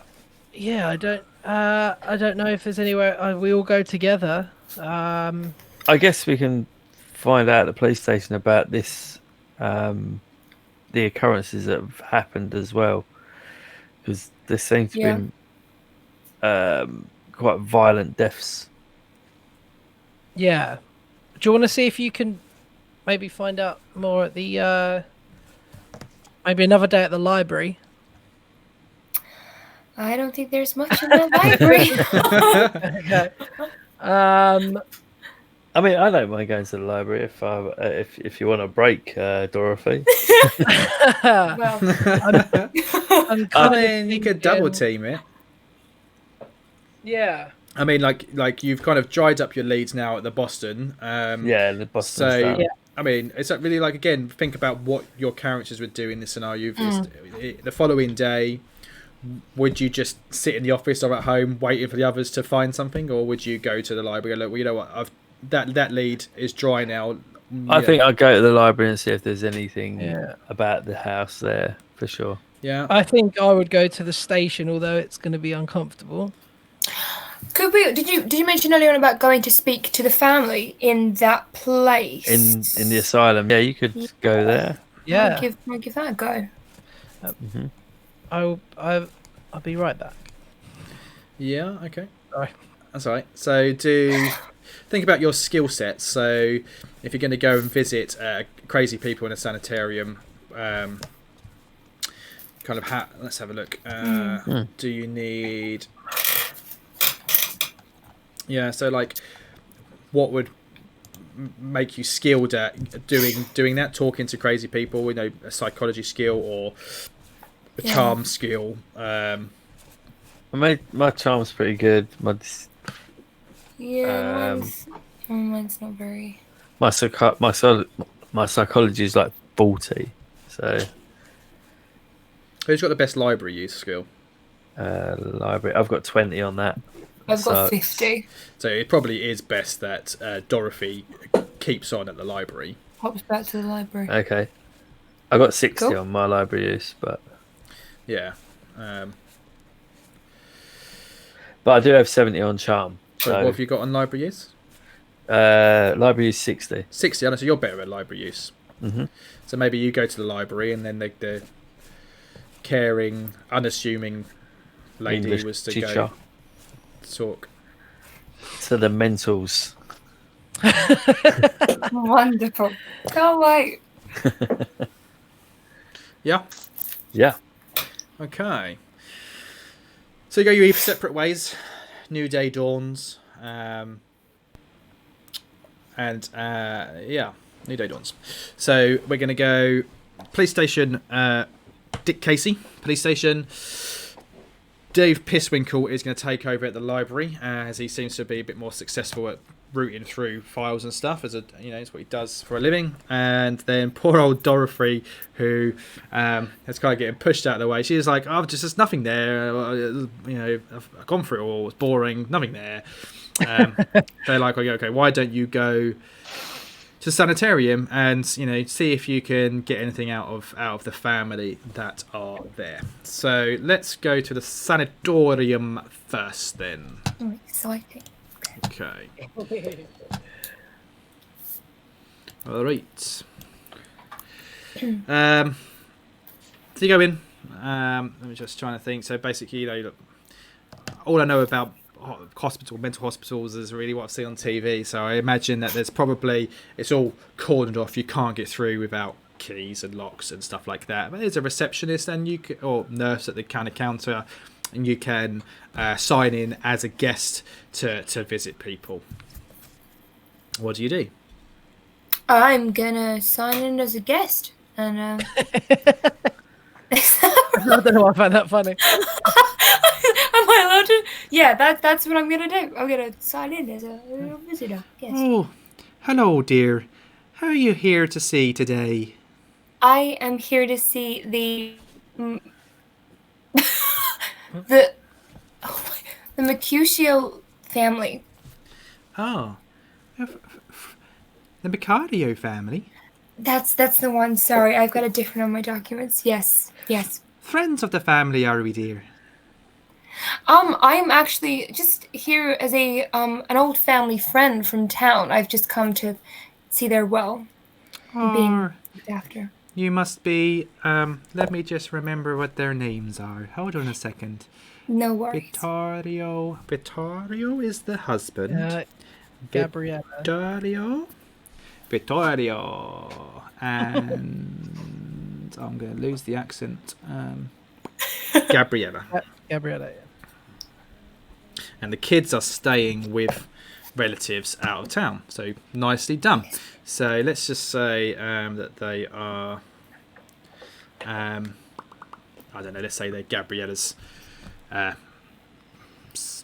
sister and husband. So, well, you must be, are you, what's your name, please? My name is Annie. Annie? Annie. Oh, Yeah. lovely name. Thank you. Okay. Well, if you can just sign yourself in here, darling. Yeah. Who you're here to see, and you will just need to empty all your pockets. No sharp objects, I'm afraid. And then one of the nurses will just take you through. Fabulous. Thank you. Should I just wait here? Yeah, absolutely. And she, this kind of like big, gruff guy attendant comes out. You know, this, again in the movies, like that guy is always like fucking huge, and why they're working in a hospital, who knows? It's shaved head, scar on his forehead, and it's just like, keys, purse, all on the table. Okay. Do you have any other sharp objects? Any weapons? No, It's I do ticking not. it off. Guns, knives, No, poisons, No. needles, no, cigarette lighters, no, matches, no, pins, no. tiaras, No. Ducks. ducks. Oh, that maybe. You kind of like, I'm assuming you'll just put everything that you've got inside this kind of case on there. And there's like, sign this form, you accept responsibility that we will not be held accountable on the loss of any items. Yep, I understand. Excellent. And he like opens the door, and I don't know, 1920, probably not electric locks, but it's like as the door just cracks open, and he takes you through. And he doesn't talk to you the whole way, and he's like, just wait in the waiting room. And you go in there, and there's this little kind of, not old lady, looks a lot older than she probably is, crazy wild hair. You probably would picture her in her mid-40s, but she looks like she's in her 60s to 70s. And she's just sitting there playing drafts or something on a table with herself.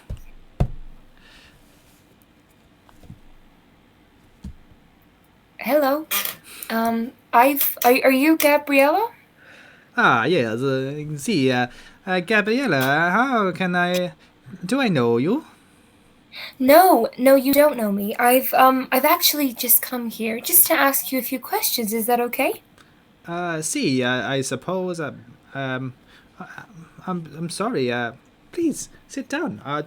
Reset the board. Do you like to play? And she starts resetting her counters on drafts and stuff. Yes, I would love to play. Yes, it's just a few questions. Basically, so, you lived in a house around here, didn't you? Wasn't it, 426 South Street? And her demeanor just changes, and she stops, and she's like, that is... Why do you mention that place? Yes, it's just come up in my documents a few times. Apparently there's been some strange occurrences there. I was wondering if you could tell me anything about that? Listen, there's a evil presence lives in that house. I see. Needs... the nightmares, the noises. Evil lives in that place. I wish we had never gone. Oh, please forgive me. You were there with your family, weren't you? My boys, Victorio Jr. and Stefan. Gabriella. Yes, and was you there with your husband too? Vittorio Yes. Senior. He's not the same. I see. He's awake now sometimes. Oh, I see. So, can you tell me exactly what happened in that house? Don't know. Sometimes I wake up in the night and just find it's leaning over me, and sometimes when it's angry, a dish smash against the wall. Or sometimes I see tables floating. People say we're mad, but I know what I saw. And sometimes, just in the corner of your eye, you see someone. You see it there, and then you look, and it's gone. Mostly, though, it hated my husband, Vittorio, and concentrated all its anger at him. I see. And when you say it, what do you mean by that? The evil, the devil. I see. For I have And- no other name for it. Okay. Cthulhu, the devourer of souls. No, she doesn't say that. I was gonna say I don't know what we do with That that. would have been brilliant. She starts floating. Her head spins round and she starts vomiting green acid everywhere. Fuck me, Jesus. Fuck me, Jesus. No. Yeah, that's pretty much all of the information you get from her. You can, if you wanted to, go and see Vidali too, as if you wanted to. Yes, if that's all right. Yeah. Pop him a visit. So you asked the clerk guy if you could see Vitario to check that he's okay, because Gabriella said that he's now conscious. Yes. And he's in like in a locked room, like a padded cell, but there's like a bed in there and a toilet and things like that, but they have to open the door to let you in. And he's sat there staring out the window, clasping a Bible close to his chest, and he's just sitting there, slowly rocking, muttering to himself. Okay.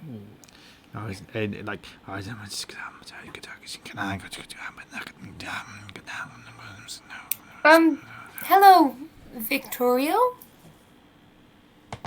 Hi. We haven't met before. I've just come in for a really brief conversation. Is that okay? He turns around to you, looks at you, opens up the Bible. By his own weapon is the devil worsted. By his own weapon is the devil worsted. By his own weapon is the devil worsted. And then just starts shouting and like he's being attacked, like he's scared, and kind of falls and dives off of his chair and kind of huddles into the corner, rocking backwards and forwards. By his own weapon, the devil will be worsted. By his own weapon, the devil will be worsted. By his own weapon, the devil will be worsted. By his own weapon, the devil will be worsted.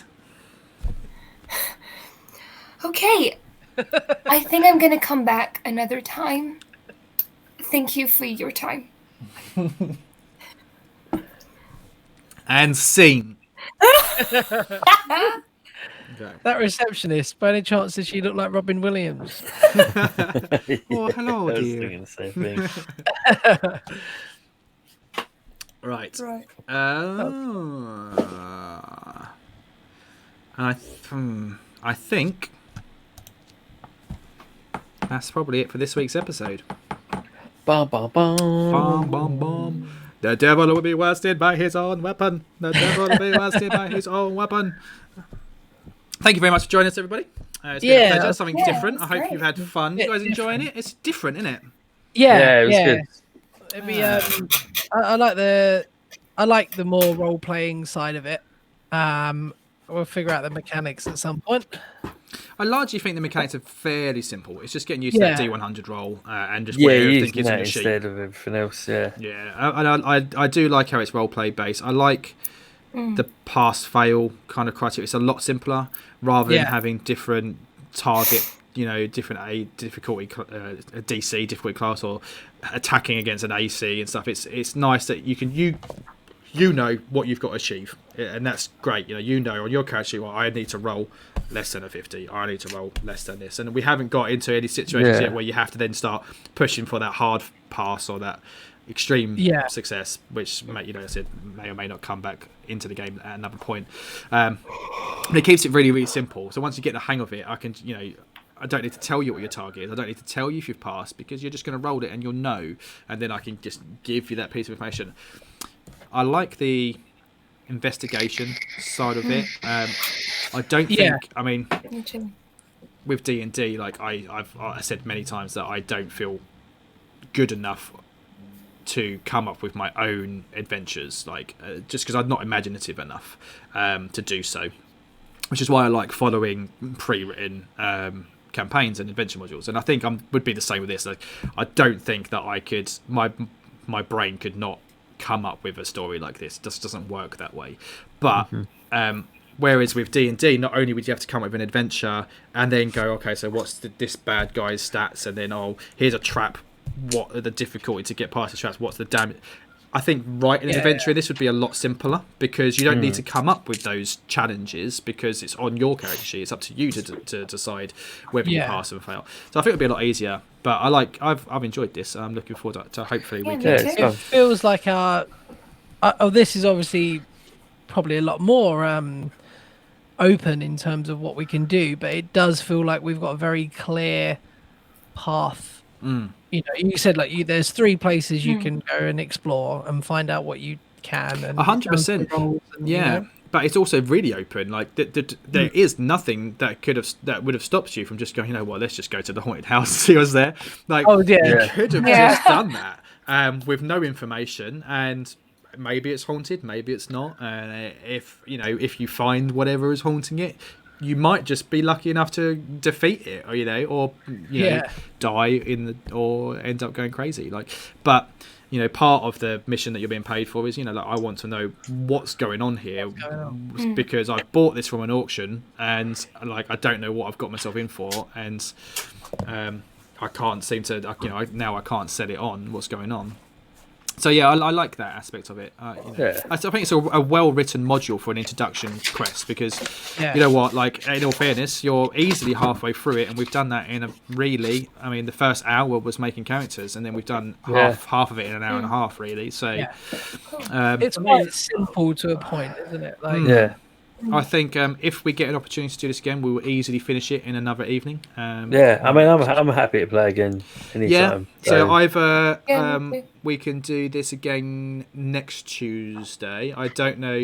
Hopefully James will definitely be back once he's got his computer we'll have sorted. to introduce James somehow into the story. It'll be easy to introduce an extra character. Easy, and if Lisa's back, if we want to finish this, we can easily introduce Lisa and James. Cool. You didn't reply to this message, Sean, but I did suggest in chat today that potentially I'm free Friday night. Gavin said he's free Friday night. James said he's free Friday night. Oh, okay. I don't know if you and Emily would be free for Friday night to do part 2. Yeah, I might I have to figure out where I am, equipment and sound wise, but I can drag all this around. But we're around. I don't think I'm doing anything Friday. Saturday I'm out, but so people on the Twitch, if you're interested, you want to see part 2, keep an eye on our Twitters and stuff like that, because potentially we might be able to knock this out part 2 on Friday. If not, we'll be back next week as usual on Tuesday. Otherwise, it's been a pleasure having everybody. Thank you very much. You know where to find us in all the usual places. I hope you have a good week. Roll high, be safe. Is that one of your catchphrase? Yeah, stealing it. Yeah. Let the fates forever be in your favour. Okay, good night, everybody. Good night. Good night. Bye.